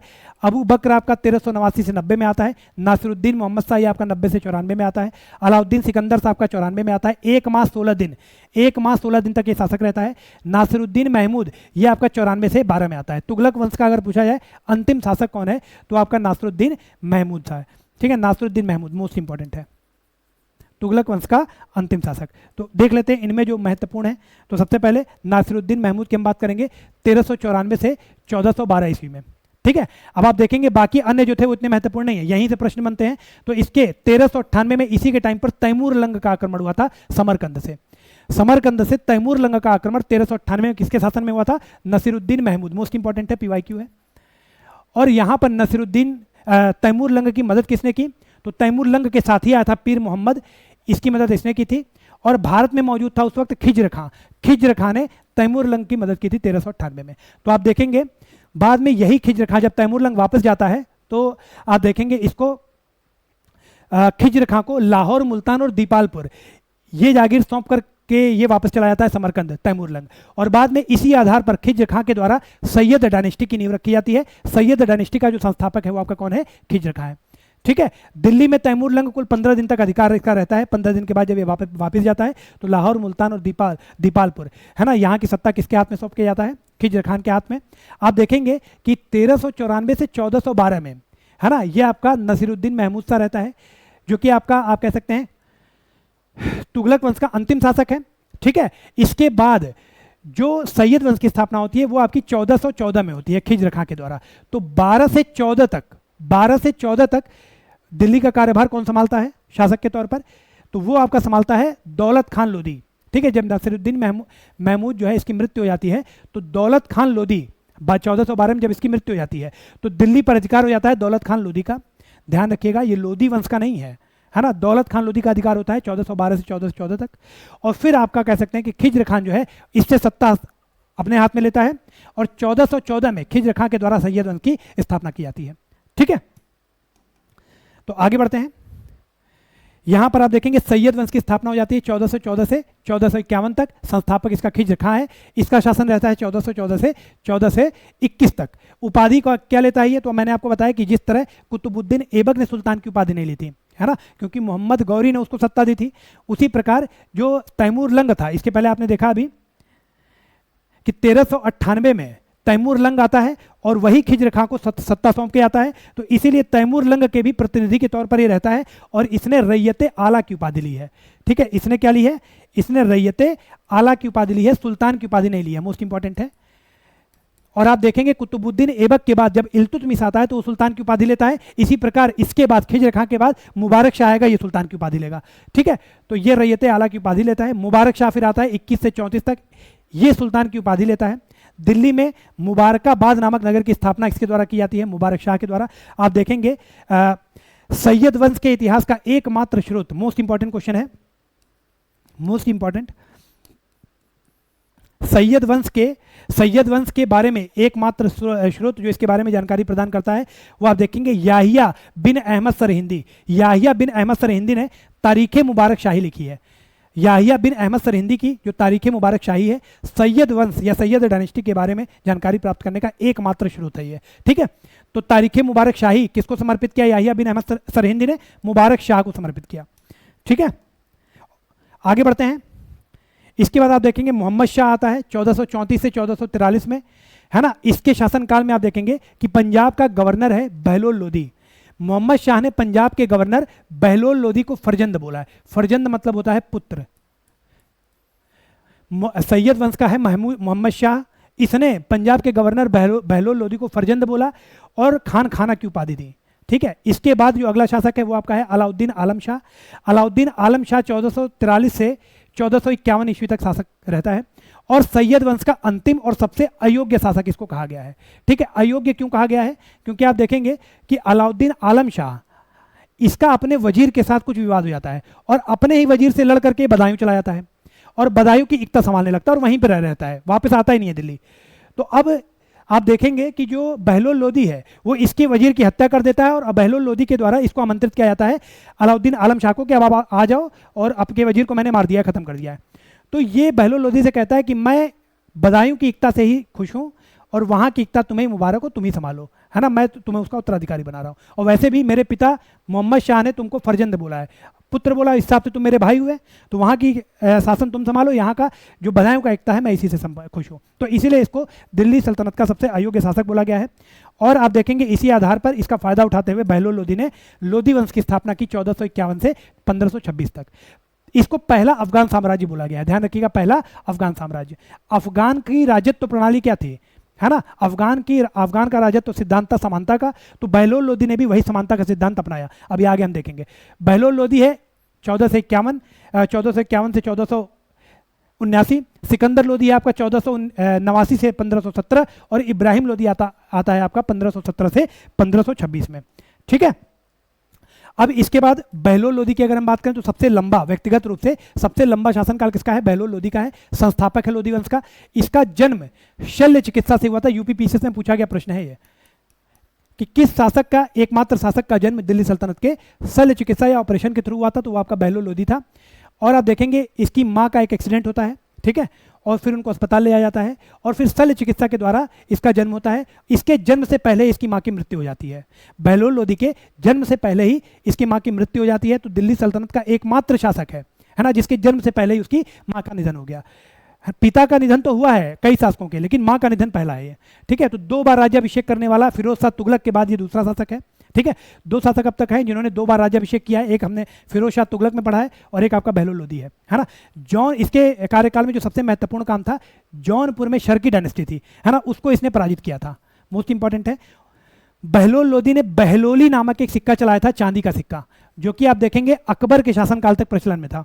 ठीक है, अफगानों के राजत्व सिद्धांत को इसने अपनाया था, जो कि आपका समानता पर आधारित था। इसके बाद सिकंदर लोधी आता है 1489 से 1517 तक। इसकी भी माँ हिंदू है। कुल 4 शासक हैं, 4 शासक हमने अभी तक देखे हैं। एक आपका शिहाबुद्दीन उमर हो गया, एक आपका गैसुद्दीन तुगलक हो गया, एक आपका सिकंदर लोधी हो गया, और इसके पहले भी हमने देखा था फिरोज शाह तुगलक। ठीक है, तो ये कुल 4 शासक हैं जो हिंदू माँ की संतान है। बचपन का नाम इसके निजाम खान था। 1504 ईस्वी में, ध्यान दीजिए, 1504 ईस्वी में इसने आगरा की स्थापना की और 1506 में आगरा को अपनी राजधानी बनाई। 1506 में आगरा को अपनी राजधानी बनाई। स्थापना 1504 में की, 6 में राजधानी बनाई। भूमि की माप की इकाई गजे सिकंदरी किसके द्वारा शुरू की गई, सिकंदर लोधी के द्वारा, और अकबर के शासन तक हम देखेंगे कि ये प्रचलन में रहती है। गजे सिकंदरी भूमि के मापन की इकाई थी। इसके बाद गुलरुखी नाम के उपनाम से या पेन नेम से ये अपनी कविताएं लिखता था। मोस्ट इंपॉर्टेंट है, और पहले भी आपका ये पूछा जा चुका है, PYQ है ना, गजे सिकंदरी भी और गुलरुखी भी। इसके अलावा आयुर्वेद पर आधारित ग्रंथ का फारसी में अनुवाद इसने कराया था, फरहंगे सिकंदरी बोला गया उसको, और संगीत पर आधारित ग्रंथ का जो फारसी अनुवाद कराया था उसको लज्जत सिकंदरी बोला गया। मोस्ट इंपॉर्टेंट पॉइंट है ये। ठीक है, इसके बाद इसकी मृत्यु कब हुई, तो 1517 में गले के कैंसर से इसकी मृत्यु हुई थी। 1517 में गले के कैंसर से सिकंदर लोधी की मृत्यु हुई थी। इब्राहिम लोधी की बात करें तो 1517 से 1526 में घटोली का युद्ध इसके टाइम पर हुआ था, 17 से 18 के बीच में। मेवाड़ के शासक थे राणा सांगा, है ना, मालवा रीजन के प्रश्न पर, मालवा के प्रश्न पर यह युद्ध हुआ था। मेवाड़ के राजा राणा सांगा से ये पराजित भी हुआ था इब्राहिम लोधी। इसके बाद पानीपत का प्रथम युद्ध होता है 21 अप्रैल 1526 को। आप देखें जहीरुद्दीन मोहम्मद बाबर, है ना, उसके साथ इसका युद्ध होता है, पानीपत का प्रथम युद्ध, और इसके बाद बाबर से पराजित होता है। और आप कह सकते हैं कि दिल्ली का एकमात्र, दिल्ली सल्तनत का शासक है जिसकी मृत्यु युद्ध क्षेत्र में होती है ना, युद्ध भूमि में जो मारा जाता है, दिल्ली सल्तनत का एकमात्र शासक, मोस्ट इंपॉर्टेंट है, जो युद्ध भूमि में मारा जाता है बाबर से लड़ते हुए पानीपत के प्रथम युद्ध में। अब अगर केंद्रीय प्रशासन देख लें, यहां से भी आपके प्रश्न बनते हैं, तो दीवाने विजारत ये आपका वित्त विभाग था, इसका प्रमुख वजीर होता था, मोस्ट इंपॉर्टेंट है। दीवाने अर्ज मैंने आपको बता दिया, सैन्य विभाग बलबन के द्वारा बनाया गया। आरजे मुमालिक ये इसका प्रमुख होता था। दीवाने इंशा ये पत्राचार विभाग था। दाबीरे मुमालिक ये आपका इसका प्रमुख होता था। दीवाने रसालत ये आपका विदेश धार्मिक विभाग था। सद्र उस सुदूर ये आपका विदेश धार्मिक विभाग था, इसका प्रमुख था सद्र उस सुदूर, किसका, दीवाने रसालत का। दीवाने बरीद मोस्ट इंपॉर्टेंट है, कई बार आपके परीक्षा में पूछा गया है, गुप्तचर विभाग था। ठीक है, बरीद मुमालिक ये इसका प्रमुख होता था। दीवाने कजा उस वक्त न्यायाधीश को कहते थे, ध्यान रखिएगा, तो न्याय विभाग था। काजी न्यायाधीश को कहते थे। ठीक है, और कजा न्यायालय आप कह सकते हैं, तो काजी उल कुजात इसका प्रमुख होता था। ठीक है, दीवाने कजा का। इसके बाद अधिकारी की हम बात करें तो अमीर हाजिब दरबारी शिष्टाचार से जुड़ा अधिकारी था अमीर हाजिब। अमीर शिकार सुल्तान के शिकार में सहयोगी था। शहना ए पील है ना, पील बख्श, याद कीजिए पील बख्श किसको कहते थे और पील बख्श क्यों कहते थे, हाथियों को दान देता था। तो गज सेना का प्रमुख जो होता था, प्रमुख अधिकारी वो आपका शहना ए पील था। मीर ए बहर नाविकों का प्रमुख अधिकारी था, है ना। सर ए जानदार, आप कह सकते हैं सर ए जानदार, ये आपका सुल्तान का अंगरक्षक होता था। और पायक जो था ये आपका पैदल सेना का प्रमुख होता था, ठीक है। पायक जो था आपका पैदल सेना का प्रमुख था। भूमि के प्रकार की बात करें तो खालसा भूमि है, ये राजा की निजी भूमि होती थी, है ना। इक्ता भूमि इक्तादारों द्वारा शासित थी। अनुदान भूमि दान में दी गई। सैन्य प्रशासन की बात करें तो केंद्रीय जो सेना थी उसको हश्म ए कल्ब कहा जाता था और प्रांतीय सेना को हश्म ए अतराफ, हश्म ए कल्ब और हश्म ए अतराफ। इसके बाद प्रशासनिक इकाइयों में सबसे छोटी ग्राम थी, सबसे छोटी इकाई, इससे बड़ी परगना, इससे बड़ी शिक। आपको पता है शिक किसने बनाई, मैं चाहूंगा कमेंट बॉक्स में कमेंट लिखें। शिक जो जिला स्तरीय इकाई थी इसका निर्माण किसने किया था, विलायत इससे बड़ी इकाई थी, ये प्रांत को कहते थे। और जो इक्ता था ये आपका सबसे बड़ी इकाई थी सल्तनत काल में, ठीक है। तो मित्रों यहां पर आपका दिल्ली सल्तनत पूरी तरह से समाप्त होता है। इसके बाद जो इसका नेक्स्ट पार्ट आएगा उसमें हम लोग जो मुगल वंश है उसको देखेंगे। अगर आपको लग रहा है कि इस पूरे दिल्ली सल्तनत का कालक्रम और क्रोनोलॉजी तैयार करने में मैंने बहुत मेहनत की है, ठीक है, और बहुत अच्छे से आपको यहाँ पर बताया है, यहाँ से अब कोई भी प्रश्न बाहर नहीं जाने वाला है, तो आप वीडियो को लाइक कर दें, ठीक है, अपने साथियों के साथ इसको शेयर कर दें। और अगर आपने चैनल को सब्सक्राइब नहीं किया है तो चैनल को सब्सक्राइब कर लें, ठीक है। क्योंकि इसके बाद अब आपका मुगल काल के ऊपर एक वीडियो जाएगा तो मध्यकालीन कंप्लीट हो जाएगा, फिर आपका मॉडर्न इंडियन हिस्ट्री का पूरा केवल एक वीडियो होगा, ठीक है। उसमें पूरी मॉडर्न हम लोग कर लेंगे, इसी तरह ज्योग्राफी, इसी तरह पॉलिटी और इसी तरह इकोनॉमिक्स, है ना। तो एग्जाम से 12 अक्टूबर को आपकी परीक्षा है, उसी को मैंने आदर्श बिंदु लिया है। और उससे पहले पहले तक जो मुख्य विषय हैं आपके, जो आपके 80% मार्क को कवर करते हैं परीक्षा में, उन सभी को इसी तरह मैं आपको कवर करा दूंगा। तो अगर आप जीरो पे भी हैं तो जीरो से हीरो बनने में समय नहीं लगेगा। तो चैनल को सब्सक्राइब जरूर करें और बेल आइकन को भी प्रेस कर लें ताकि कोई वीडियो यहाँ पर आती है तो उसकी नोटिफिकेशन आप तक आसानी से पहुँच जाए। Thank you so much.